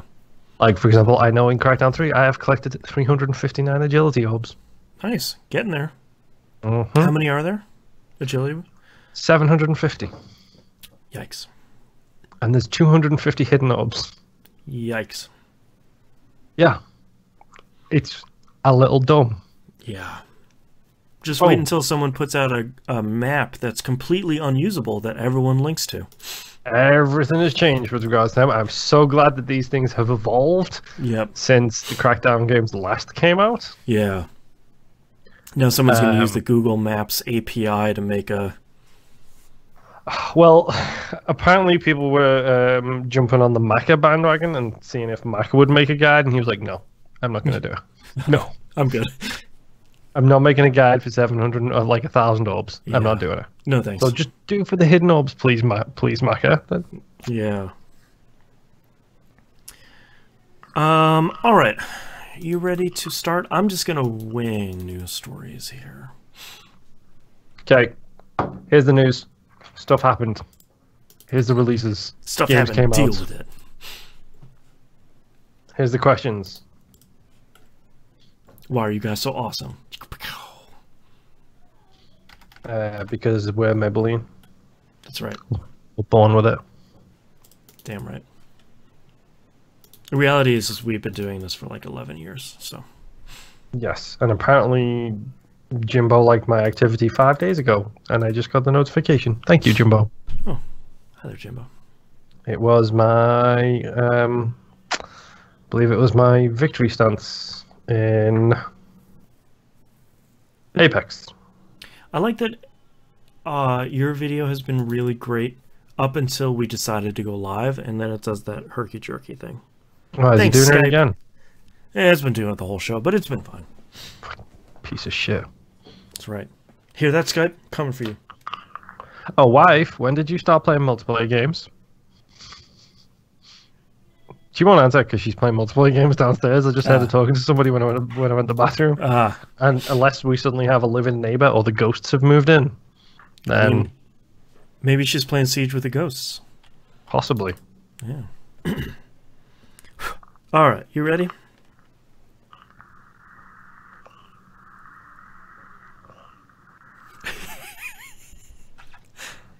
Your wife in chat says not talking to anyone, so shush you. Uh-huh.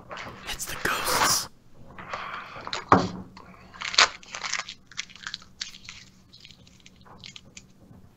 I like Louise turns when she hears something crinkly. She's like, "Ooh, is that for me?"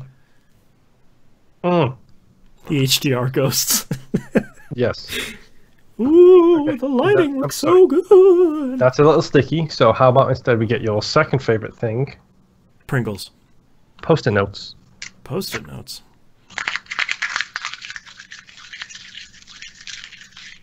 This is really funny watching your video frozen, but hearing the Crinkling? post-it notes get crinkled. Ah, Oh. now. Oh, there, Moon's back on chat. Okay, there we go. Nothing, everything's fine. Nothing happened in the live stream. Everything's okay. Yep. No need to panic. Nope. Yep. She likes post-it notes. Like she has the ears forward and everything. Well, now I'm bored. I want to go play with the HDR ghosts. And this wrapper instead? Yeah? Want this I one? want to bite it. Let me bite it. I take away this one? Now I'm going to go sleep. She likes receipts. Like, I don't know.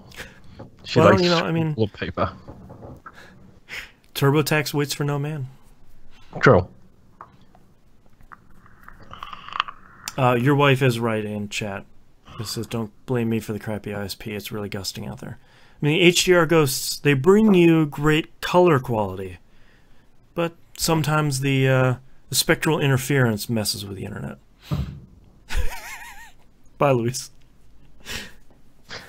Hey, the best thing is I'm watching the stream now as well, which is a little delayed, so I can see her knock the thing off and then chase it. Yep. Okay, you go, Louise. So good. Oh, I just punched my mic. Sorry, everyone. So now if you hear like in the background, it could be the ghosts of summer future, or it could be Louise. The ghost of post-it high note. dynamic range or a cat. Yes. Okay, I'm ready whenever you are. All right, let's get started in 3, 2, 1. Let's talk releases for the week of February 25th, 2019. There is none. I don't need to spend any more money. Thank That's you. right. Moving on to news stories. Dirt Rally 2.0 comes out, PC, PS4, and Xbox One. I love the fact that they rebooted this series and just call it 2 again. Yeah, like, I would love to play this game, but I sort of feel like Forza Horizon 4, I got all my racing needs out for like the next 6 months. Oh, the next 18 months when the next Forza Horizon comes out. It's true. Like clockwork. I don't know. I could be really interested in Forza 8 as long as they take all the loot boxes out on launch. I know they have already by now, but I'm not rewarding them for that. Yep. Plus, there's probably like 5,000 cars in Forza 7 right now, and I don't want to keep track of all that. I don't know anything about cars. Nope. That's why I like Horizon. Here's what I know about cars. Okay. I like a Subaru. I like a Nissan. Sure. Specifically because they're the off-road legends of the past. Right. My wife is obsessed with minis. Okay. There we go. That's the end. There you go. 3 cars. That's all you for Horizon. All you really need is 1 now. So that's a bummer. Trials Rising might be coming out this week for PC, Switch, PS4, and Xbox One. Yeah, that's a weird one. Showed back up on the release cycle for reasons I don't know. Yeah, should we also mention the co-op mode in that? I did not know about that. Yes, Trials Rising has a co-op mode where Interesting. 2 people are on a bike at the same time. Awesome. And the lean and the tilt is controlled by both people at the same time. Great. So if me and you were playing it and you lean forwards and I lean back, it does nothing. That's the kind of stupid that I would enjoy watching a YouTube highlight reel of. As much as I don't like him, I will give Gavin Free his props from over at Rooster Teeth / Achievement Hunter. He is real good at Trials, and so is Jack over there. And they both have co-op videos planned, and they kind of don't get along. So that would be really good then. Yes, so I'm looking forward to seeing highlights of that in 20 years when I catch up with all my other video content. Yeah. Stellaris Console Edition coming out for PS4 and Xbox One. What is Stellaris? Yeah, I tried to go look at that, and the description of it is the grand 4X game comes to consoles. And I was like, okay, it's a 4X game, which means it's a genre I know next to nothing about, and I know I would love. So I'm hoping this reviews well. Fingers crossed it does. Also, that's the best Trials title possible in chat. Trials Divorce Edition? Yeah. Yeah. Yeah. That's also it's in the same vein of the Mario Party series. Just Louise moving on it. And last but not least, Dead or Alive 6 comes out on PC, PS4, and Xbox One, which I didn't realize was like right around the corner.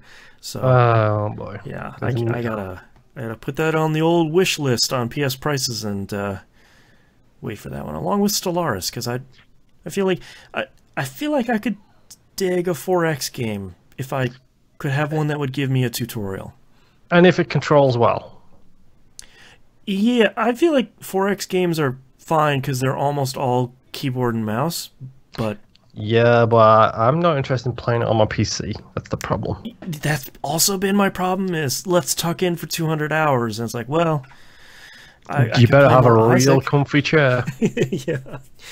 All right, let's move on to news stories. I ran out of time to pull news stories out and put them in the proper list here, so let's just sort of do it live. Whatever. Valve removes the video section from the Steam store.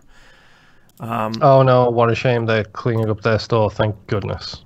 I'm surprised at how many people have said Valve sells movies, which is probably why they're pulling the video store. This was actually not terrible. They usually had pretty good sales on their movies.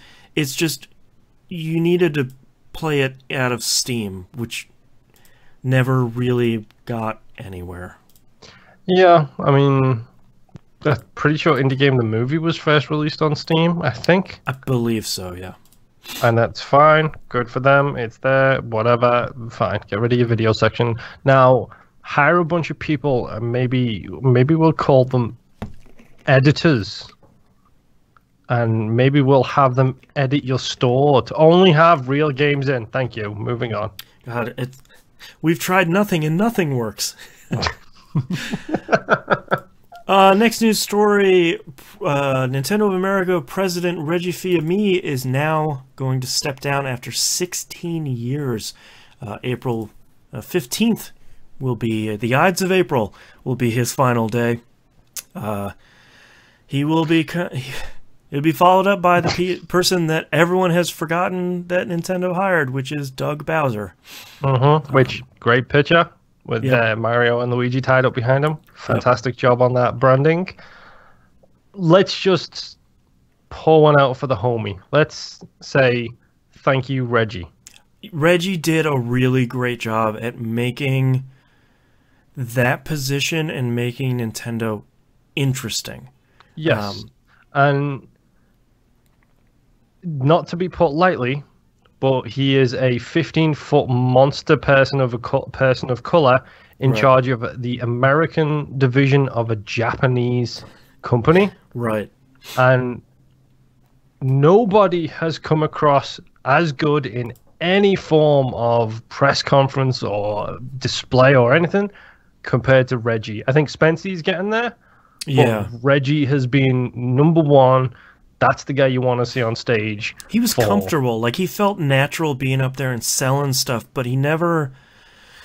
I felt like he never came across as a used car salesman. Like, sometimes that stuff can come across as. And I always thought he did great, and he sort of had fun with it. And I think what you're seeing now with people like Phil Spencer and Skype dying on us again, and a lot of people that are now starting to come up in Microsoft, is you're seeing people that like games and have games they love, and Reggie very clearly had that. Like, he had his favorite characters in Smash. He liked doing, he carried a Game Boy Micro with him, and he had a game he liked. The fact that he got on stage and sold the Game Boy Micro to an audience of people, right? And I'm not 17 foot is a bit hyperbolic, but that dude is a giant of a man. He's a big dude, yeah. And the fact that he's got this Game Boy Micro, which is about the same size as his little finger, right? And he makes you want that product because he loves the product so much, because he, like you said, he's a fan. And he is leaving to retire with no bad blood, no smear campaign, no allegations against him. No one's calling for his head and being like, thank God he's leaving. It's like, Reggie, no. Come on, let's face it. If Bobby Kotick announced he was resigning as head of Activision Blizzard tomorrow, there would be parties in the streets. Yeah, I feel like Mardi Gras.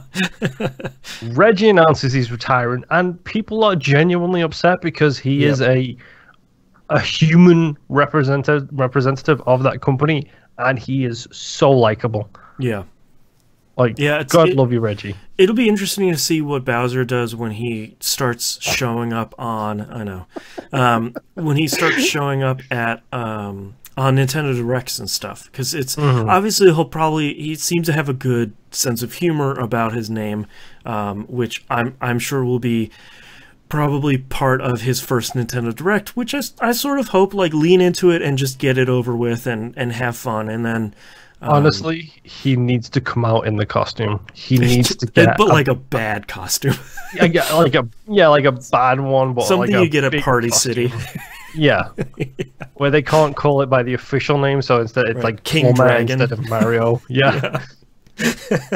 He needs to have that be like his first Nintendo Direct is, welcome to the Nintendo Direct, I'm Bowser. Right.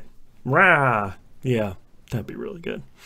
Last news story this week is a big rumor that seems to be gaining some steam. Originally reported on by DirectFeed Games and backed up by sources for Game Informer.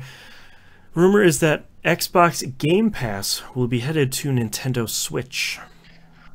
Oh boy.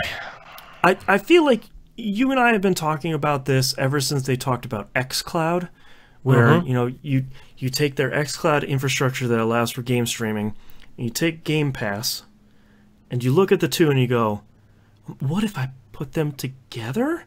And then they're obviously BFFs with Nintendo at this point. So yep, there is a very good working relationship between the pair of them. yeah, so why not put it on Switch and say, hey, if you have a Switch, do you want to play Forza Horizon 4 and Gears 5 when it comes out, and Apex Legends maybe? And some of this other stuff that maybe, a lot of stuff that can't run on the Switch for some reason or another. I think Microsoft can come in and say, yeah, we've got this cool platform though, and for $10 a month, you can stream a whole bunch of really cool stuff from Xbox One and 360 and the original Xbox now. Well, isn't Hellblade on? It's coming to Switch, yeah. It's coming to Switch, and it's already on Game Pass. Yep. So play the cartridge version for your Switch that has crappy resolution. Right. Stream the Game Pass version. Right. Well, it's great for people that live in the middle of nowhere and don't have a good internet connection. You can get the on-cart version for the Switch. If you want something that's high res or you already have Game Pass, then download the Game Pass app for your Switch. I'm curious if this will be a case of just allowing them to. I'm obviously nothing's announced. I'm curious if this is going to be a direct Game Pass transference over. These are the games you can download and play using the Game Pass app. Download them, play them. Right. Or if this is going to be a hybrid, these are the games you can download, these are the games you can stream. Or if they're going to do like whatever they did with Resident Evil 7, where it's like half download, half stream. Right. Where you have the basics there, and then you just stream like certain things. Right. Like, I'm curious to see how it goes.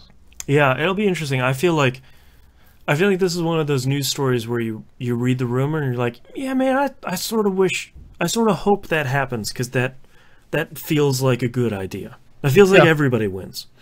And then before you know it, we've got next generation of Xbox coming out, and if they can make Wi-Fi compatible, because I know the Xbox One controls were originally direct Wi-Fi. I know the new Xbox One controls are Bluetooth and direct Wi-Fi. Correct. So I'm curious how long until we start seeing the Game Pass on TVs. Well, and you raise a good point too. Is I wonder if there's any capability for you to use an Xbox controller on your Switch. Because if you can do that and kind of replace the Pro controller. Yeah, and man, the Pro controller is already really good. But yeah, I don't know. And there's also the rumor out this week that Microsoft is going to show multiple Xbox consoles at E3 this year. And assuming one of them is the streaming console you and I have been talking about for seemingly 2 or 3 years at this point. That could be really interesting. A brand new day of 2 console manufacturers working together. Yep. Now, if only the third would get in line. If only. Don't worry. It's just a Switch. We can just turn it on. Just a Switch. Just a dude in an office with a bunch of switches. The developers just have to tell us. There's a Switch labeled for every game that came out of PS4. We just got to find it and flip that Switch. Let's move on to emails. We're going to start off with one that we're just talking about. Bearded Lady says, with Rocket League updated to support cross-platform parties, how do you think cross-platform trading will affect games like Rocket League? For example, I have several items that are very rare on Xbox One trade market, but could lose value if a cross-platform open market were available. It says, by the way, I'm not sure cross-platform trading is a thing in real life yet. I don't have people to test it with, and the internet is inconclusive. Yeah.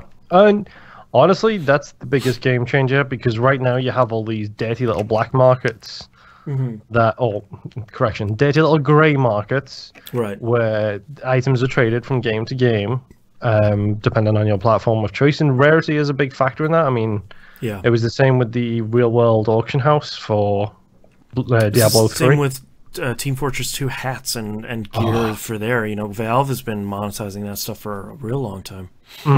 So I think it's going to be interesting because, number one, if it all works, great. Which if you've got a PlayStation 4 and you're a fan of Rocket League, hit me up on Discord, because I would like to sit down and try it and see how it works and get the voice chat and the party play and all that stuff. I'd like to have a look at that and see how it all co-ops together and see if it works okay.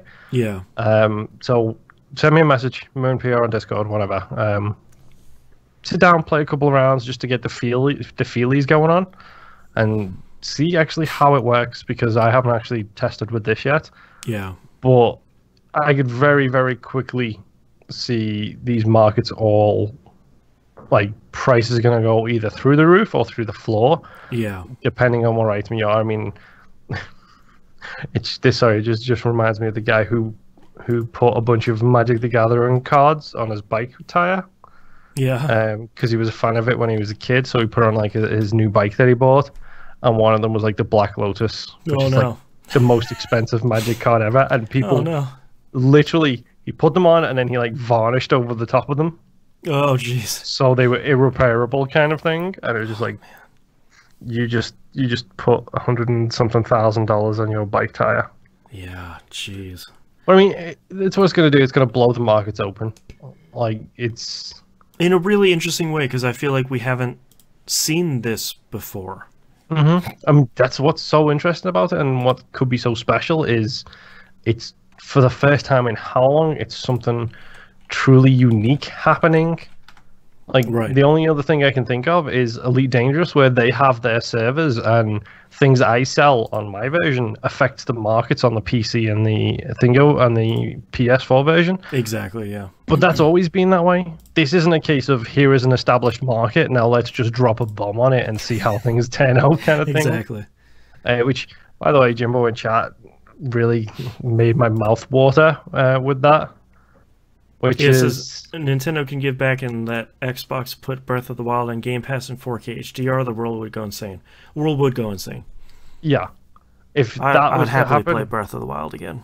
I mean, if Nintendo were gonna do that and send it back the same way, stick Smash Brothers out. Yeah.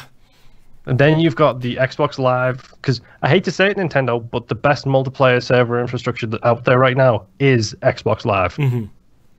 And if you can get Smash on Xbox Live with that amount of players playing from Xbox as well, about 50 million more players playing Smash.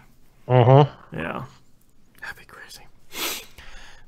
T-Bomb Rocks in Discord asks us a couple of questions here. With the rumors that Nintendo will be bringing back a dead game, Scalebound, which has been the rumor for Nintendo might be bringing Scalebound to Switch, which sounds plausible. I mean, if they do, they do. Good on them, and good on Platinum for being able to actually cash out on the work they did. Yeah. But at the same time, I'm not going to cry any spilt tears. Like, I've seen a bunch of people. The first tweet I saw about this, I clicked it.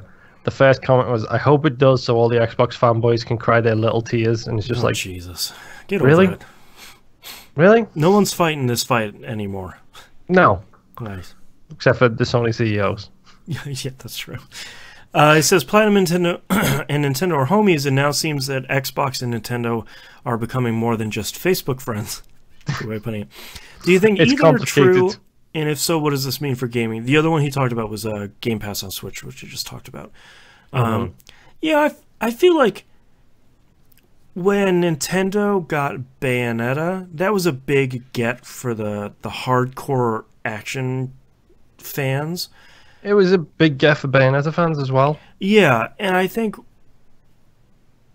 Nintendo getting Scalebound isn't a big get. No, it doesn't feel the same.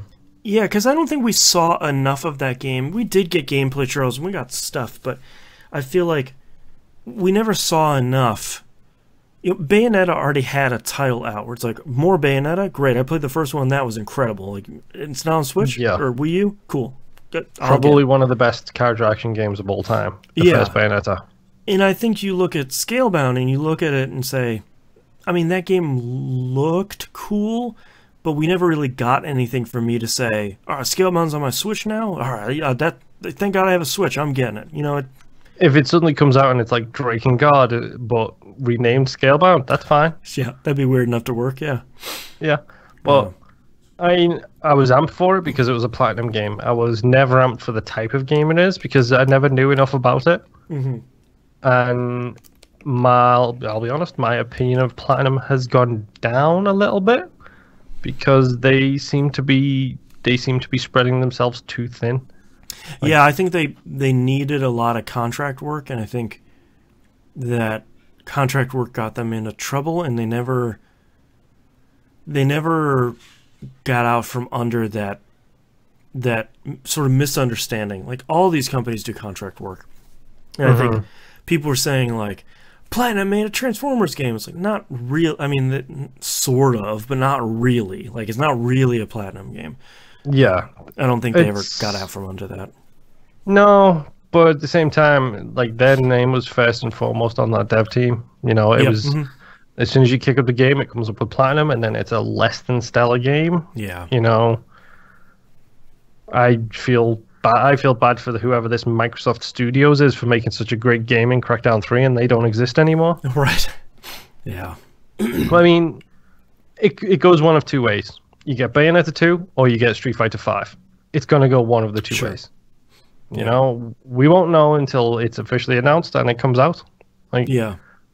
If it ever does. And if Nintendo passes on it and decides they don't want to resurrect it, I sort of wouldn't blame them.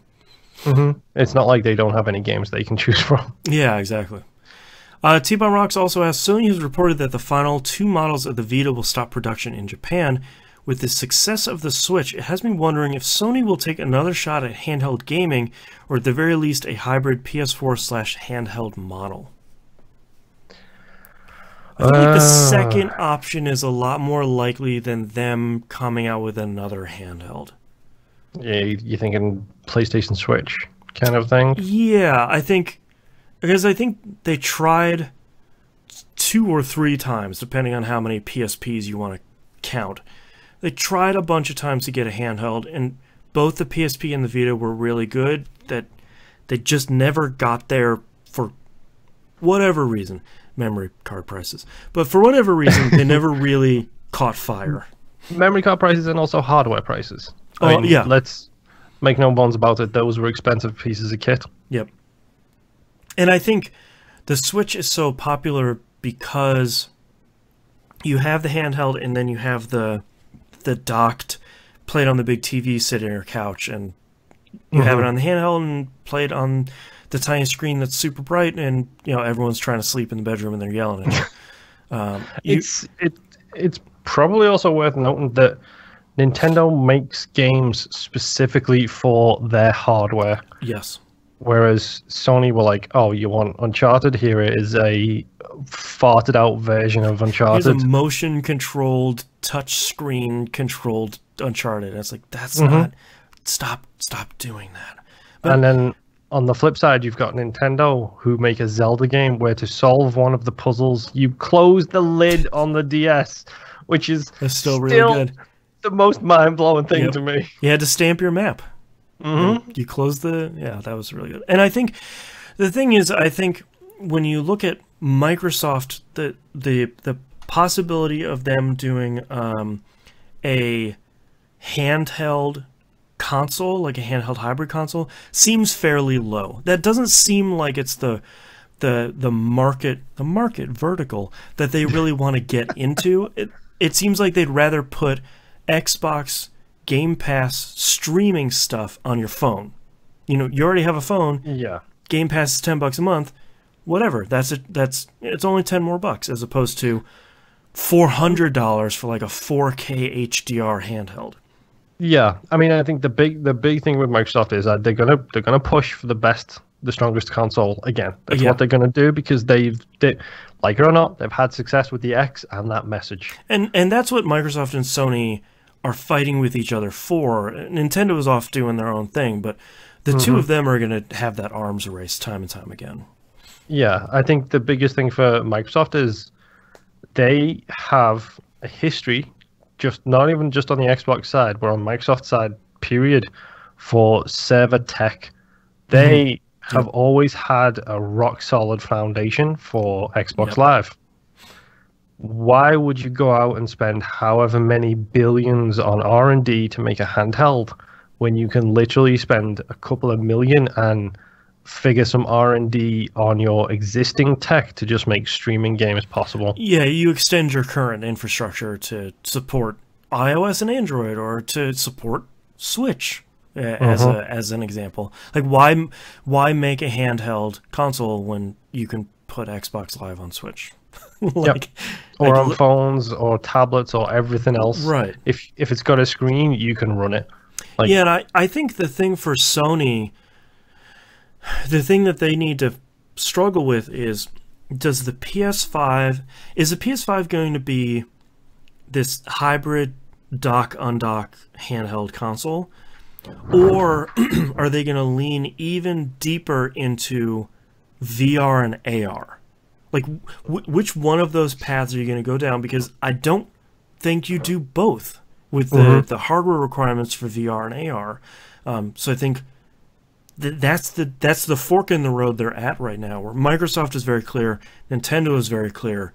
Sony needs to figure, which company do you align yourself with? Yeah, I think that's the funny thing. Like, I think that's where Microsoft doesn't get the credit it deserves, because the Xbox division is, we are the most powerful console. This is their path. Hardware, operating system, games, they're focused. Everyone forgets that Xbox is backed by Microsoft, who on the back end, they've still got all that mixed reality and AR stuff at enterprise level, stuff like that. HoloLens is still a product that's alive. They're just not doing anything with it in the gaming space right now. So they have that in the back end getting developed and getting cheaper and cheaper as more places come to accept it. Like, I've read stories from surgeons who've started using AR stuff to have that stuff is super cool. Monitors, like the health monitors, basically in eye line, so they can see it while they're operating. It's mind-blowing stuff, and all the while that's out there, it's getting cheaper and cheaper and cheaper to make. And then I'm assuming when it's right, they'll just drop it onto the gaming side of things and be like, okay, this is at a point where we think you can make a success out of it. Go. Right. I'm not gonna lie, Sony feels like the one who is struggling here, because the PlayStation division is doing fantastically well. It has been for years. PlayStation 3 aside, really rough couple of years, but Sony, the PlayStation market is amazing. They are struggling on TVs, laptops, movies. All of their other markets are the ones that are struggling. A lot of stuff they've sold off already. Xbox Shiva in chat says Microsoft making AR or VR games give me Zune flashbacks. I think that's why they're not interested in it for a while. I think their bread and butter right now is, we are making home consoles that you pop a disc in and you play stuff. And if you want Game Pass, you can do that. If you want to download your games, cool, you can do that too. It's also a Blu-ray player, but whatever. We're focusing on the games, and we're the place you come to for the most powerful console and the best games. Whether or not that's true for you is beyond, but that's their marketing. They also have done a good job of pushing you like to play on PC, here's the games available on PC. Yeah, like your Game Pass goes on cross and cross-buy and save and progression and all that stuff. That's a good point. And I think when they look at VR and AR, VR is certainly there and obviously popular on PC, where that stuff can move much faster. But I think you look at what Sony has done on VR on home consoles, it's not really there for whatever reason. I couldn't even begin to guess what that reason would be. But from Microsoft's standpoint, obviously VR didn't launch with what Scorpio eventually came to be, which they were trying to do. So I think if I was in Microsoft's shoes, I don't think I would do VR or AR for a real long time. Let that stick on phones. Let that stick on some headsets and stuff. But I think with how Microsoft is trying to crawl back up from some of the mistakes they made early on in the Xbox One's life cycle, they don't need to get distracted by stuff that isn't working. They need to get distracted. They need to focus on the console and Game Pass and Xbox Live and all the stuff the bread and butter stuff, not the stuff that was just going to split them off. Yeah, I guess what? They changed CEO or whatever of the Xbox division, who came in and said, this is about games. Yep. And all of a sudden, it's doing a lot better. Enough of this hubris when you're on top kind of what story. Do you guys, Sony? Like, Microsoft did it too. Like, Microsoft did it this year. This gen, they all need to stop. I get you're trying to increase your market value and your market share and diversify your portfolios and all the other buzz terms. Right. Learn about gamers. Go on Twitter for 5 seconds and you'll see a gamer complaining about something. Yeah. They don't like change. Make games. Yeah. Yeah, I don't know. It's gonna be an interesting E3 this year, I think, because I feel like one of the companies, Microsoft or Sony, is going to tip their hand a little bit and just sort of be like, well, it's the future of the PlayStation, the future of Microsoft, something like that. And if they don't outright show it, I feel like we're going to see something, you know, some like winks, like PS5 wink. Sony's not even going to be there. I keep forgetting that because it's such a given. So Sony won't be showing anything about the PS5 this year, of course, but maybe that's Microsoft's chance to say, here are all the games. No one else has shown up to the show, so here's a bunch of hardware too. We're just going to show everything because screw it, who's going to stop us? I mean, right now Microsoft is winning the hearts and minds. In my opinion, they are winning that fight. Yep, Game Pass has gone a long way towards that. Game Pass, backwards compatibility. Yep. Clear communication about stuff. Like when they cancelled Scalebound, they came out and they said the relationship was not working as we wanted it to work. Scalebound wasn't fun. Like it wasn't coming along. Yeah. Like they are winning the hearts and minds fight, and they are doing a good job in pushing their message.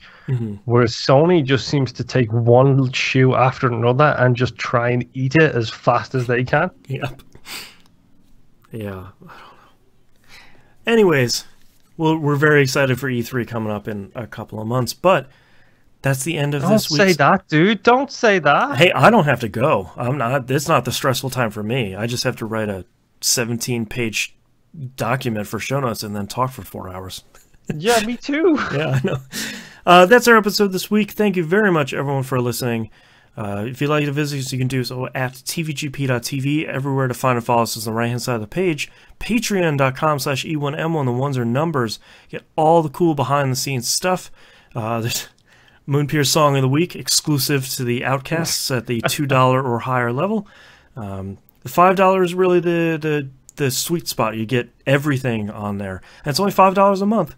Like I've been talking about, it's not $5 an episode, so it's just $5 is really cheap, and you get a bunch of cool stuff. Yeah, you get like 3 episodes a month or something like that. Yeah, you have 2 episodes of We Rogue Like It coming up this week because we finished up a game and then we scientifically rank it. Because we're crazy, is what you mean. Yes, mostly. Watch our descent into madness as we add more games to a list and then nicely fight about them. Yes. This game's Game Month Game Pass game. This month's Game Club game is Brother: A Tale of Two Sons. Go check that. It's on pretty much everything, as we learned before. This gen and previous gen consoles, so go check it out.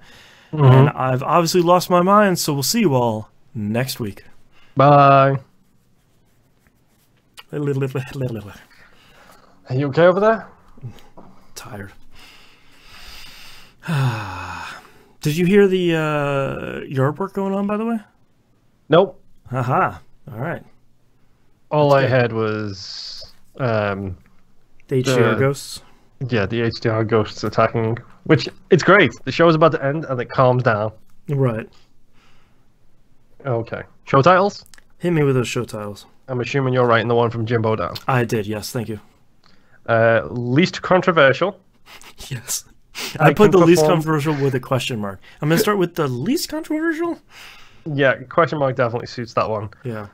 I can perform acceptably. Agent Thick, 2 C's. Yep. Wait. A lot of Gorshes. Or I can't talk like Goofy, sorry. Yeah. Professional Big Boy.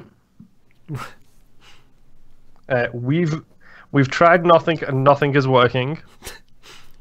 I'm tempted to just say we've tried nothing. Yeah, that's a Simpsons quote, I think, if I remember correctly. And the market vertical, which I just think is great, stupid buzzword terminology. The market vertical. Alright, I have the least controversial with a question mark. I am the jump master. I can perform acceptably 2 milliseconds away from swearing. Concrete foundation of pure joy. Agent thick. Diversify your portfolios. Professional big boy. And the market vertical. Market vertical is good. I'm going to put a check next to that. Least controversial. Yep. Professional big boy. And I can perform acceptably are my top 3 picks. Because I can perform acceptably is us, like, down to a T. Yeah. Oh, I don't know. I like Professional least big boy is good as controversial. well. I can perform acceptably. Show me that pen again. Is Okay. a Uniball Vision. Hey, there we go. Look at that. Cheers. Tink. Yeah, I actually have a whole box of them. Yeah, my wife bought 3 boxes of different kinds, so Nice. I have my pen containers up there. It's true love. Any other week, I feel like the market vertical would win. I feel like that one's really good. Professional big boy, I don't think that's as good as controversial or acceptably. Yeah. The thing is, I like the word controversial and I like the word acceptably. Yeah, they're both really, really solid words as well. Yeah. I like the idea of it being the least controversial just because of the question mark, but it's even with I can perform acceptably. I feel like that's just a good title. Yeah.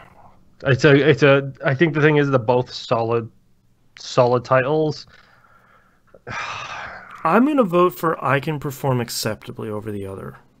Yeah. I feel like it's a little punchier in the TVGP title sort of way that I can't quantify. It just... I feel like in any other setting, least controversial question mark would probably get it, but Yeah. I can perform acceptably is a very TVGP show title. That's true. I want to really lean into our shtick.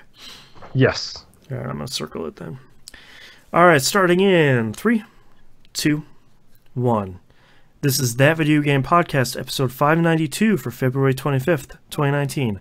I can perform acceptably. Good at everything, master of nothing. All right, thank you so much, everyone, for watching us live. We'll see you next week. Bye. Bye. Oh, Thanks, Louise. Louise.